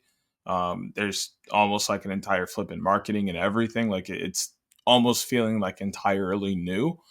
So I almost want to give them that space to be entirely new, and allow them kind of time to figure things out. But heading in the first 3 or 4 weeks, I have no expectations for what happens. Like, literally no expectations whatsoever. Whatever the season turns out to be is what it turns out to be. But I do think it's going to be a bumpy ride the first year as they try and figure out the direction they want to go, not just with the roster, but on-field play and such as well. And I mean, their first few games of the season, let's say the first 5 weeks, and obviously their homecoming weekend is part of that. They open the season against the New York Atlas in Albany. They then play host to the Denver Outlaws and the California Redwoods their homecoming weekend. They are on a bye week 3, so they will not play in Philadelphia. In Baltimore, they play the Maryland Whipsnakes, and in San Diego, they play the Boston Cannons. It could get real ugly real quick, or it could kind of be level-headed and like very average, and we could see them, compete with the Redwoods and the Outlaws maybe, and see how things shake out in their homecoming weekend. We know the homecoming juice can be there for a lot of teams. But it could get real interesting real quick, and we could kind of see a season come to a halt real quick if things go in disarray. Some key additions and subtractions for this Chaos team over the offseason. They lost Kyle Jackson and CJ Costabile both to the New York Atlas in free agency. They re-signed Austin Kaut, Jules Henningberg, Jared Newman, Pat Resch, Sergio Perkovic, Ryan McNulty, Mark Lucini. They traded for Chris Aslanian and Carter Parlett. They lost Zach Geddes in free agency to the Denver Outlaws, which I think is a huge loss that doesn't get talked about nearly enough. And obviously, they lost Josh Byrne and Ian McKay to MSL. They added Josh Sawada, they added Garrett Degnan, they signed Adam Charlambides, Eric Dobson is back. They signed Justin Inacio, who will compete with Nick Rowlett. They drafted Levi Virch. JJ Silstrop was added to the roster. It's a fascinating roster. I'm going. They drafted Owen Hiltz. They drafted Jack McDonald. What's your bold take about the Chaos, Deej? Because it could go in any direction for anybody you talk to about this team, but what is your bold take? Don't chastise me. Don't put me on a stake. Don't anything, okay, people? It's just a bold take that may be completely wrong. The Chaos win 2 or less games this year.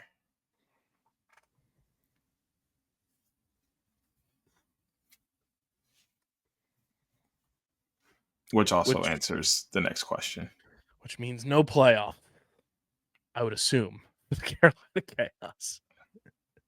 Listen, the only thing that helped them out is the Redwoods decide to win 1 game this year.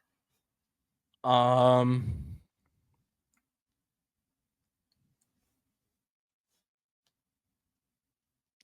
could get really bold here, or I could keep it sort of bold.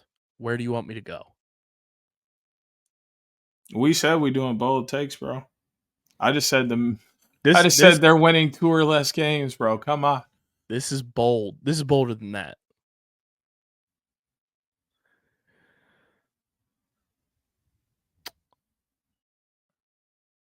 Spencer Ford trades Jared Newman at the trade deadline. Okay. To whom? I don't know. But it stood out to me that Jared only signed a 1-year deal in free agency with a new regime. Obviously, we are huge Jared fans. He's been a friend of the program since year 1 of this show.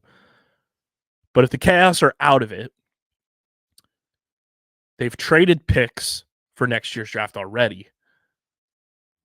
Who's to say Spencer Ford doesn't want to accumulate more picks? You drafted multiple guys who can play defense. Levi Virch could be your incumbent there. Jack Posey's a young defender as well. Who's to say they don't try to get a high-end draft pick for a team that's looking for an all-world caliber defenseman in Jared Newman who's trying to make that push for the playoffs? I'm going to say Jared Newman, potential big blockbuster trade at the trade deadline. And I also agree with you. The Chaos will miss the playoffs in 2025. Which now brings us, Deej, to the penultimate team in the Western Conference, the Young Bucks, the Denver Outlaws, a team that I think is hot in the streets for a lot of people, rightfully so. They are the youngest team in the PLO by average age. Year 2 of Brendan O'Neill, year 2 of Graham Bundy Jr., year 2 of Dalton Young, the return of Logan Wisnauskas, year 2 of Pat Cavanaugh, year 1 on the Outlaws. The offense is loaded. You added Zach Geddes in free agency to a short stick D midi room that already features Ryan Terefenko and Alex Smith. Eric Law is back as your veteran presence on offense. JT Giles Harris is still on this team. Mike Manley and Jesse Bernhardt said, hey, fuck it, we're running it back. Luke Weirman showed he can compete at the faceoff position in this league. My biggest concern for the Outlaws going into 2025 is you do have an aging Mike Manley and aging Jesse Bernhardt. A year 1 of fully knowing he's the starter potentially in Owen McElroy going into the season. But right behind him, you drafted a goalie with your first pick. You have a loaded offense. You have loaded weapons on this team. It's not a prove it year by any stretch of the imagination for the Outlaws. I think it's a year where you want to see this core grow and develop and just take that next step together this year. I think it's an improvement year. I think you just want to see improvement. I think you want to see some of these games have a little more competitiveness to them, some closer scores. I think you want to see them make the playoffs again. I think you want to see them look to get into a semifinal game and look to really take a step forward. Like you said, they're still really young and they're still, I think, a piece or two away from really being able to compete for a PLL championship, but getting to a semifinal, being back in the playoffs, having more competitive games during the regular season, and just instilling that belief that is again that they are a top team in the PLL and they deserve to compete for a championship is going to be integral, and how much success they have this year will be a big part of that. And I think success this year bleeds into years moving on, because I think some of the pieces they have currently will be moving on soon. So you want to set that foundation for the new guys coming in, that this is a place that wants to win and is going to get used to winning very soon. Yeah. And when we look at some of the key departures and arrivals for the Denver Outlaws, obviously Zach Geddes, one of the biggest, if not the biggest free agent signing of this past free agency window, joining from the Carolina Chaos. Mike Manley is back. Jesse Bernhardt is back. Eric Law is back. Justin Anderson signed long-term. Nick Grill signed through 2026. Owen McElroy is back. Matt Note departed and headed to the California Redwoods. Greg Weil is back. Wisnauskas is back long-term.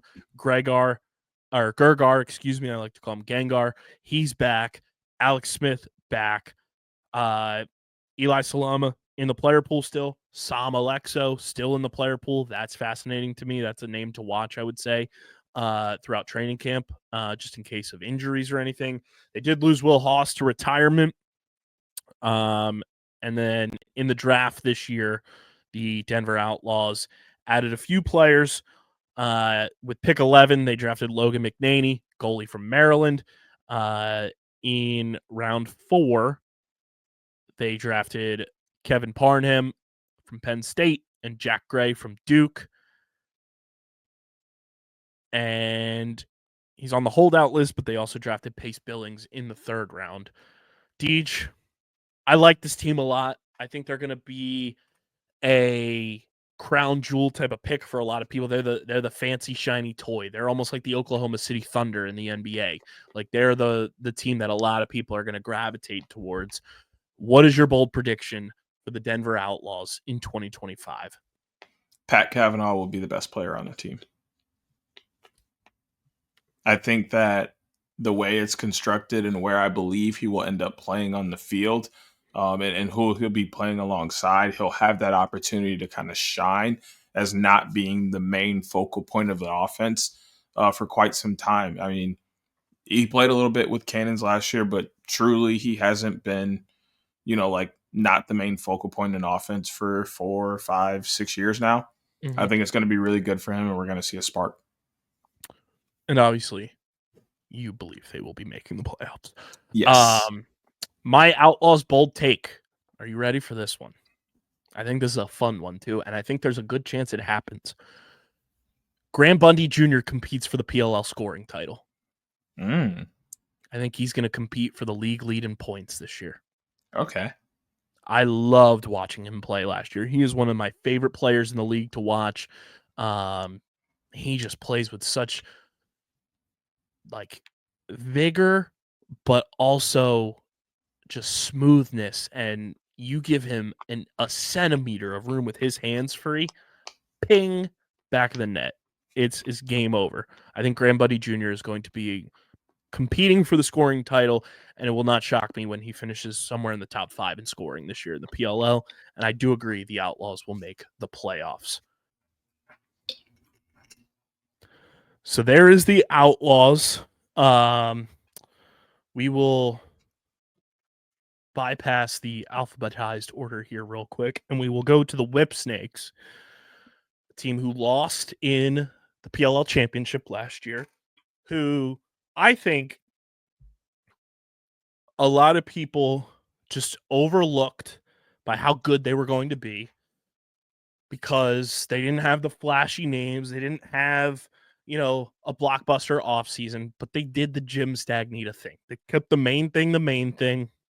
They played Whip Snakes lacrosse, and they showed why they are one of the models of consistency in the league.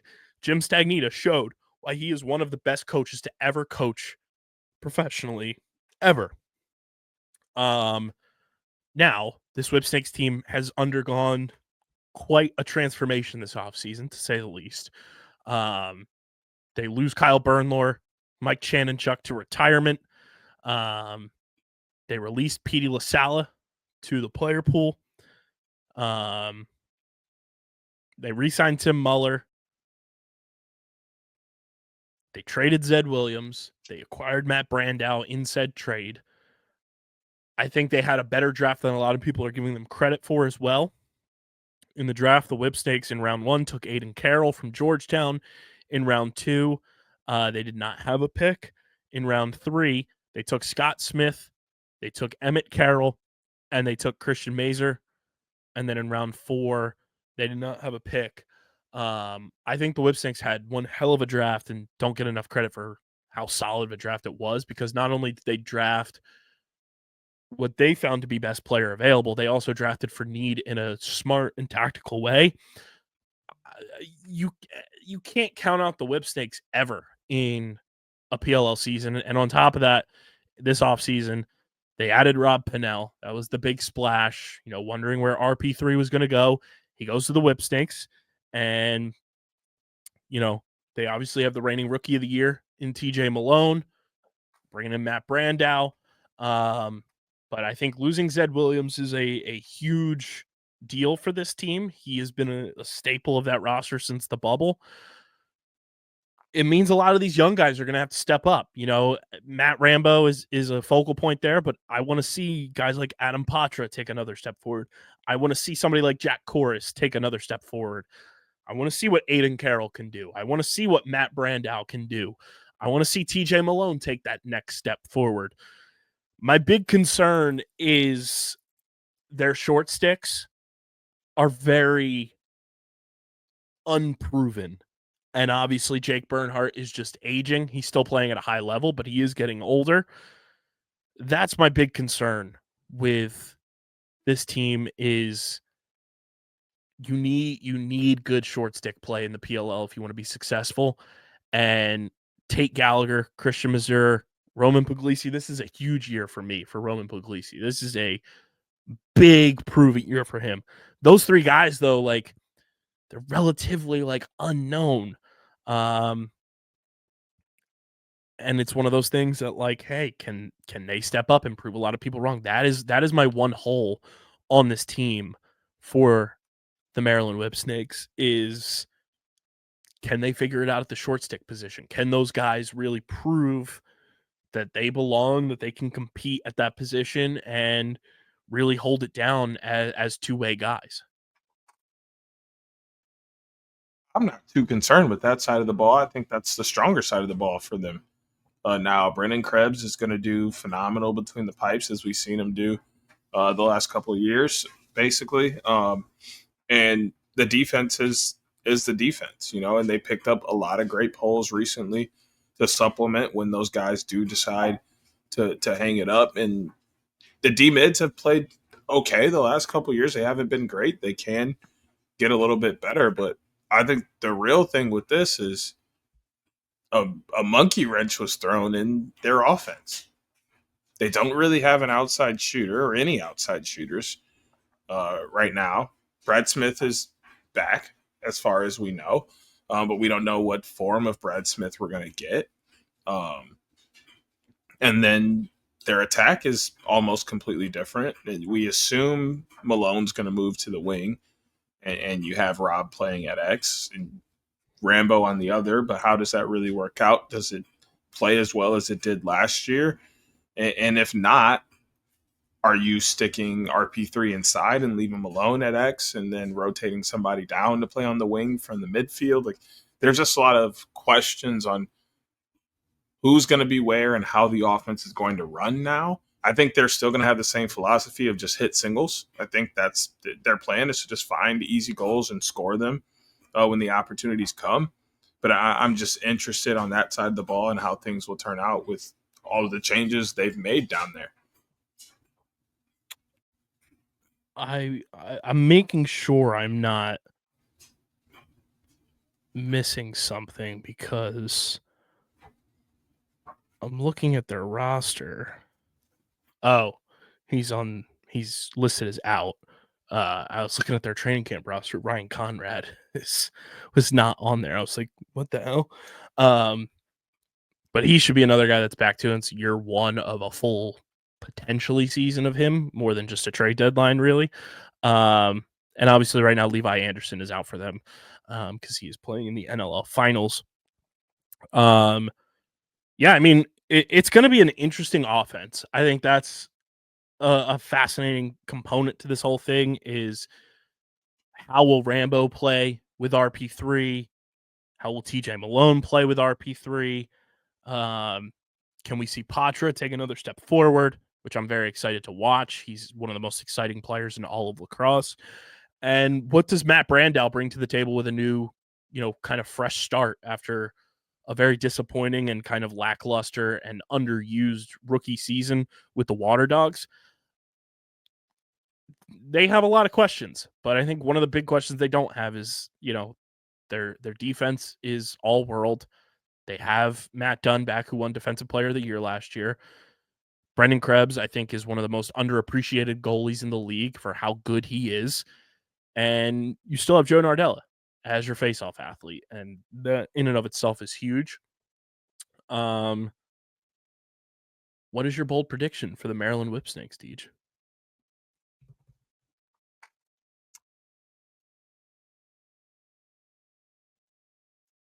They'll miss the playoffs by one game, and it'll be a matter of, I don't know, two goals, 3 goals. It'll be a close game. So that locks in Deej's final team in the East for the playoffs as well. My bold prediction for the Maryland Whipsnakes.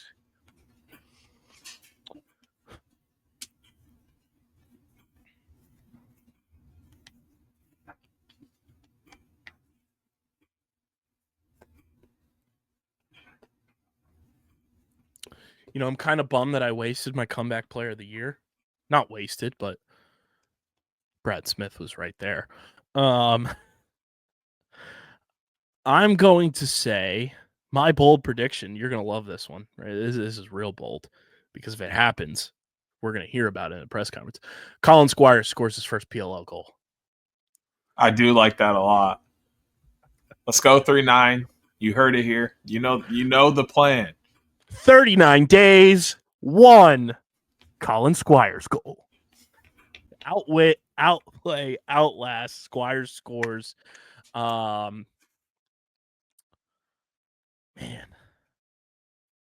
Yeah, I'm going to say the Whipsnakes missed the playoffs.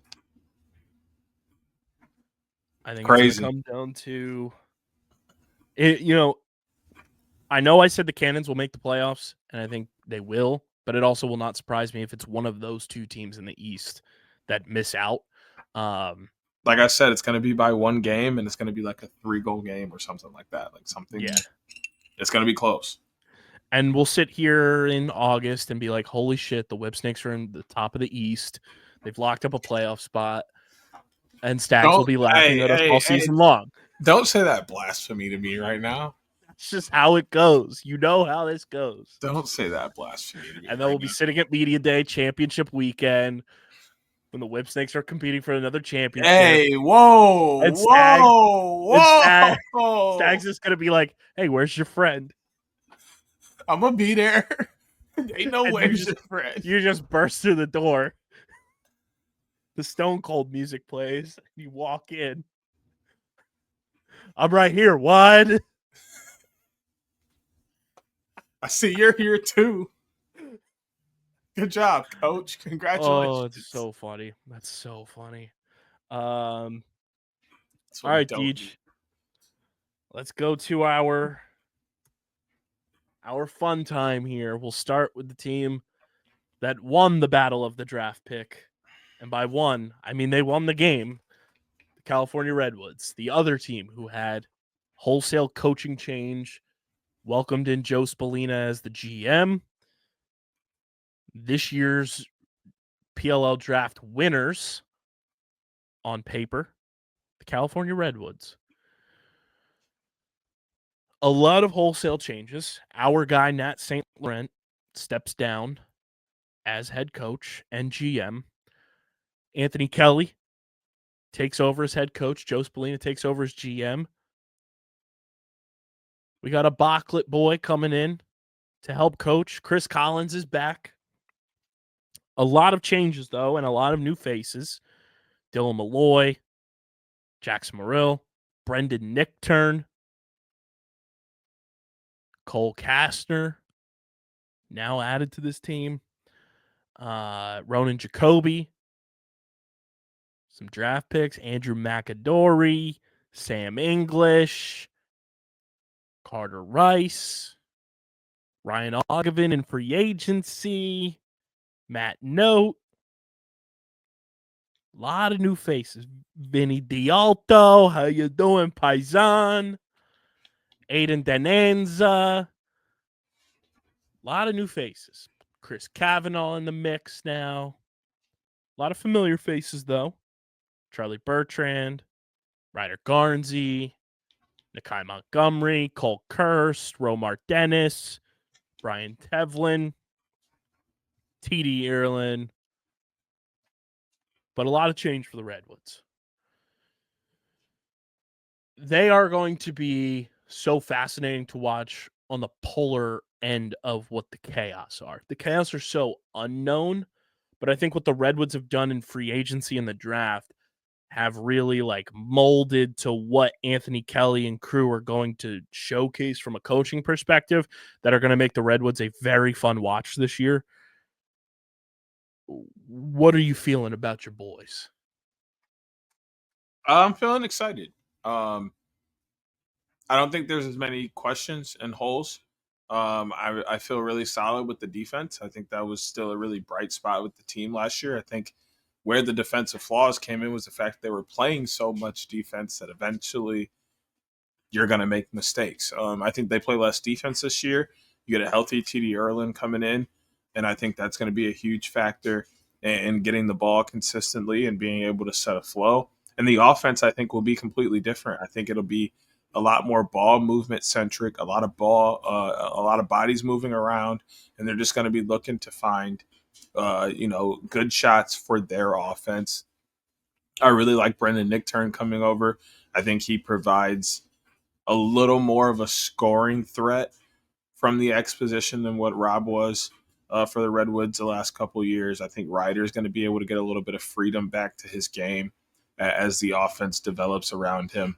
And then really I'm just wondering what the new coaching style will be like. Things got into a very, I feel like, tense mood with Nat. And it wasn't Nat's fault. I think there was just like a pressure of Nat to recreate what he had with the Ohio Machine in 2015. And he had some pieces from that team, and he's kind of similarly built to that team. So they're just expecting certain things from this Redwoods team, especially with the names that they had. And they just were the only time they really got close to that was 2019 when they lost in overtime. I think a lot of that has subsided now, and there's a chance for a new culture to be built. So I'm just interested to see where the direction goes with the team and the culture. Yeah, I'm excited to watch this team this year. I think they're going to be a lot of fun. It's like it's a turning of the new leaf. No tree in Redwoods, pun intended there. But what is your bold take for your California Redwoods, Teach?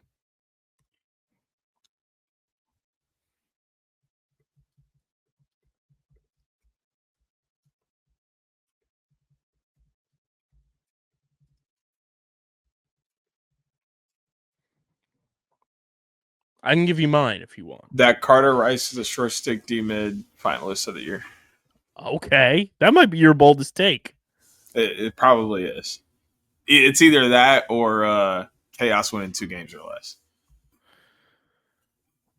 Or Whipsnakes was missing the playoffs. I like a 4th round pick following in the Tyler Carpenter School of winning your position award. I like that. My bold take, I don't know how bold it is, but Ryder Garnsey is going to be an MVP candidate. Ooh, that's very bold. In my opinion. Ryder will be an MVP candidate in this new offense. I love Ryder, but that's bold. And they will make the playoffs, just like you have them making the playoffs. Which now brings us to Philadelphia Water Dogs, baby. They had the number 1 pick. Not a lot of turnover. A great draft from Bill Tierney. And I think this offseason and this draft, to me, showcased that Bill Tierney has learned from his mistakes year 1.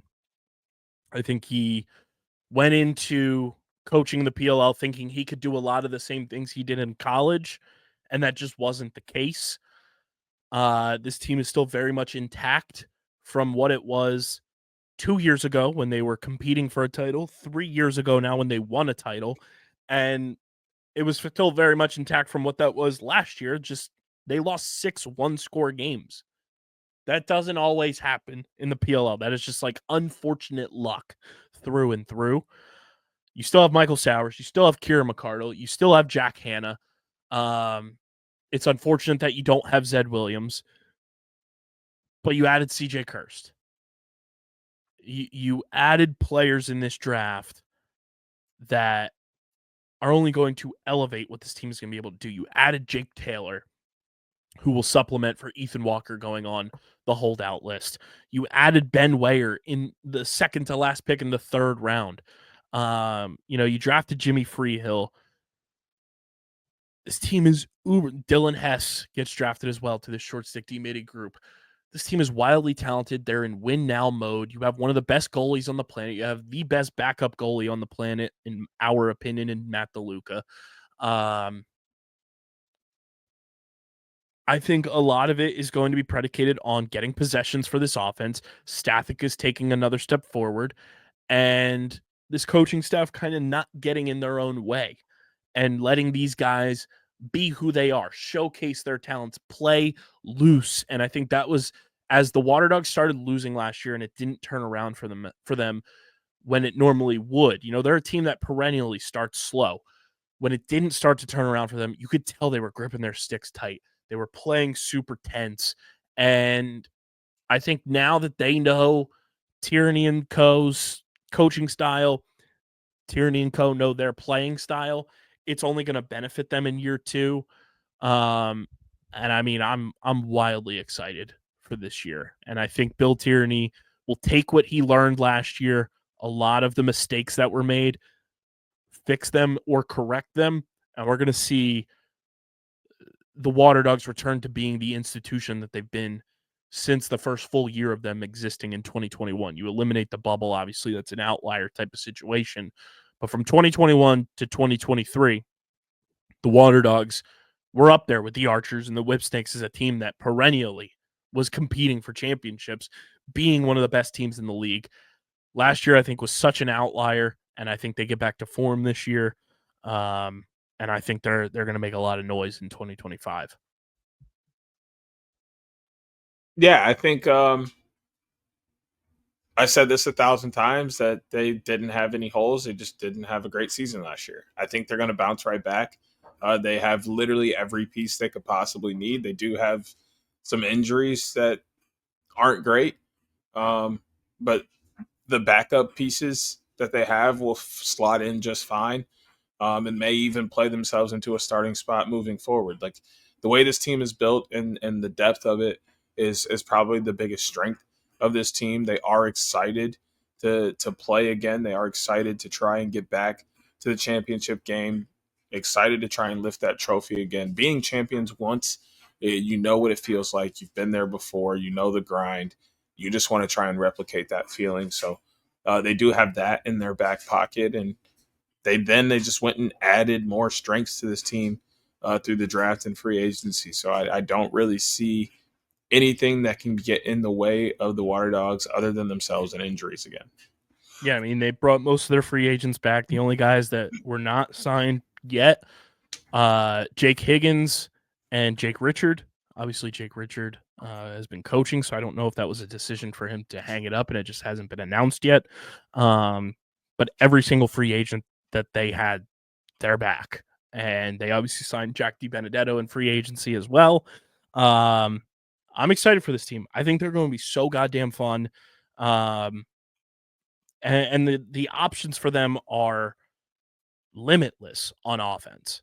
We talked about Sowers, Kieran, and obviously CJ, and the rest, but we haven't even talked about, Mikey Boehm, who made an impact the first game he played in for the Water Dogs last year. Thomas McConvey is back. We'll see if he makes his way in. Connor Kelly, has been a staple of this midfield since year 1 of the Water Dogs. Like, this offense is so loaded, and I'm just excited to see them kind of flush last year, forget about it, learn from the mistakes, and remind everyone that the Philadelphia Water Dogs are one of the premier organizations in the PLL. What is your bold take for the Philadelphia Water Dogs, Deej? Jake Taylor will be a top 5 scoring rookie in the PLL. I like that.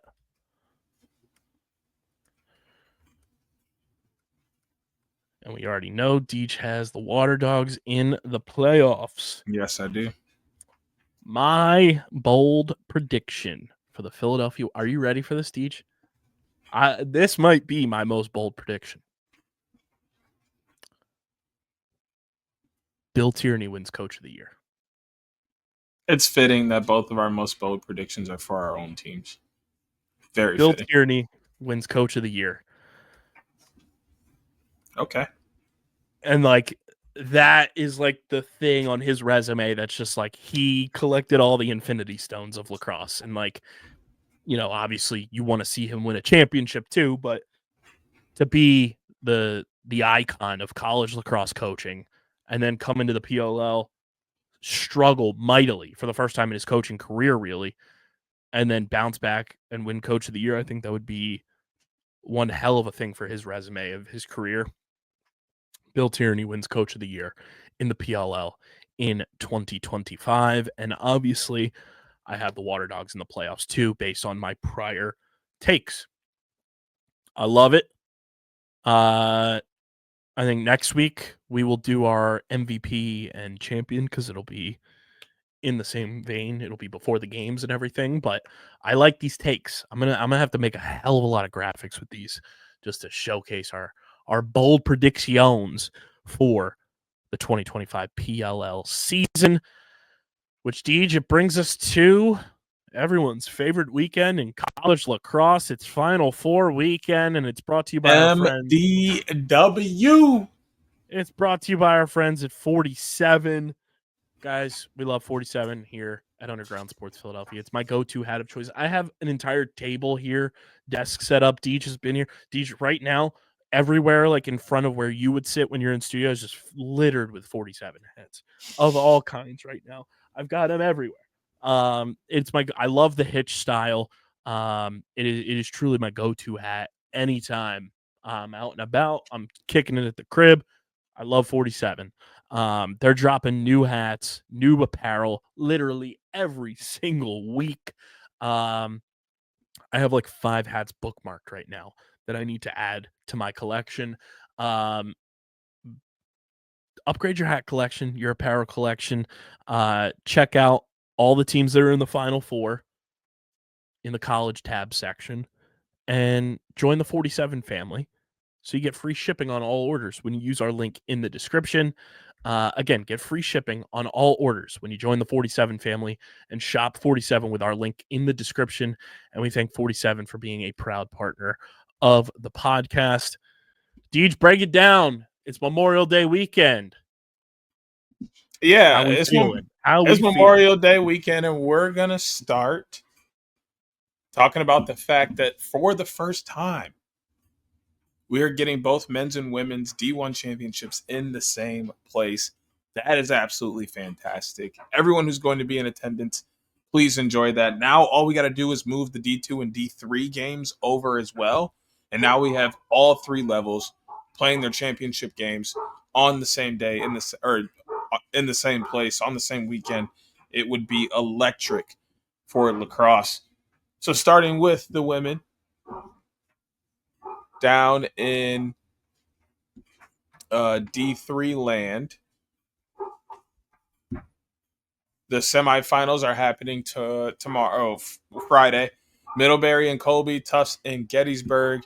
I think we're gonna get Middlebury and Tufts, and it'll be interesting to see if Tufts is able to double up in national championships in lacrosse, as their women's team, I think, will be competing. But we'll find out later on down the road who will be playing in that championship game. Women's D2 championship game is Saturday. They're going to be playing 5 p.m. Tampa, the 1 seed, taking on Adelphi, the 3 seed. Give me Tampa. And I believe Tampa's men's team is also playing for their national championship as well. So they have an opportunity to double up there. And, of course, it's the D1. North Carolina, Florida, 3 p.m. on the 23rd. Boston College, Northwestern, 5:30 p.m. on the 23rd. Give me Northwestern, North Carolina, the 1 versus the 3. And I think the 1's going to win, remaining undefeated on the year. North Carolina women's has been an absolute cannon this year and has been able to absolutely just pretty much run through everyone. But now that we know pretty much how the women's scape looks, the men's scape on the other side, the championship game, Dickinson has crawled their way here, upset after upset after upset. And they'll be looking to take down none other than Tufts University. That's going down on Sunday, 7 p.m. at Gillette Stadium. If you're going to be there, enjoy the game. It's going to be blockbuster. Dickinson playing with house money has absolutely nothing to lose. Tufts just trying to further that dynasty that they've created over the years. I was informed that is our new guy, Miles. That is where his sister goes to college. Oh, sick. Oh, this is also sick.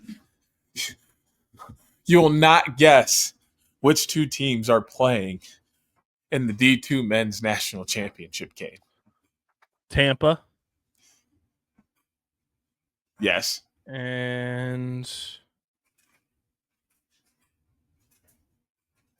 Adelphi? Yes.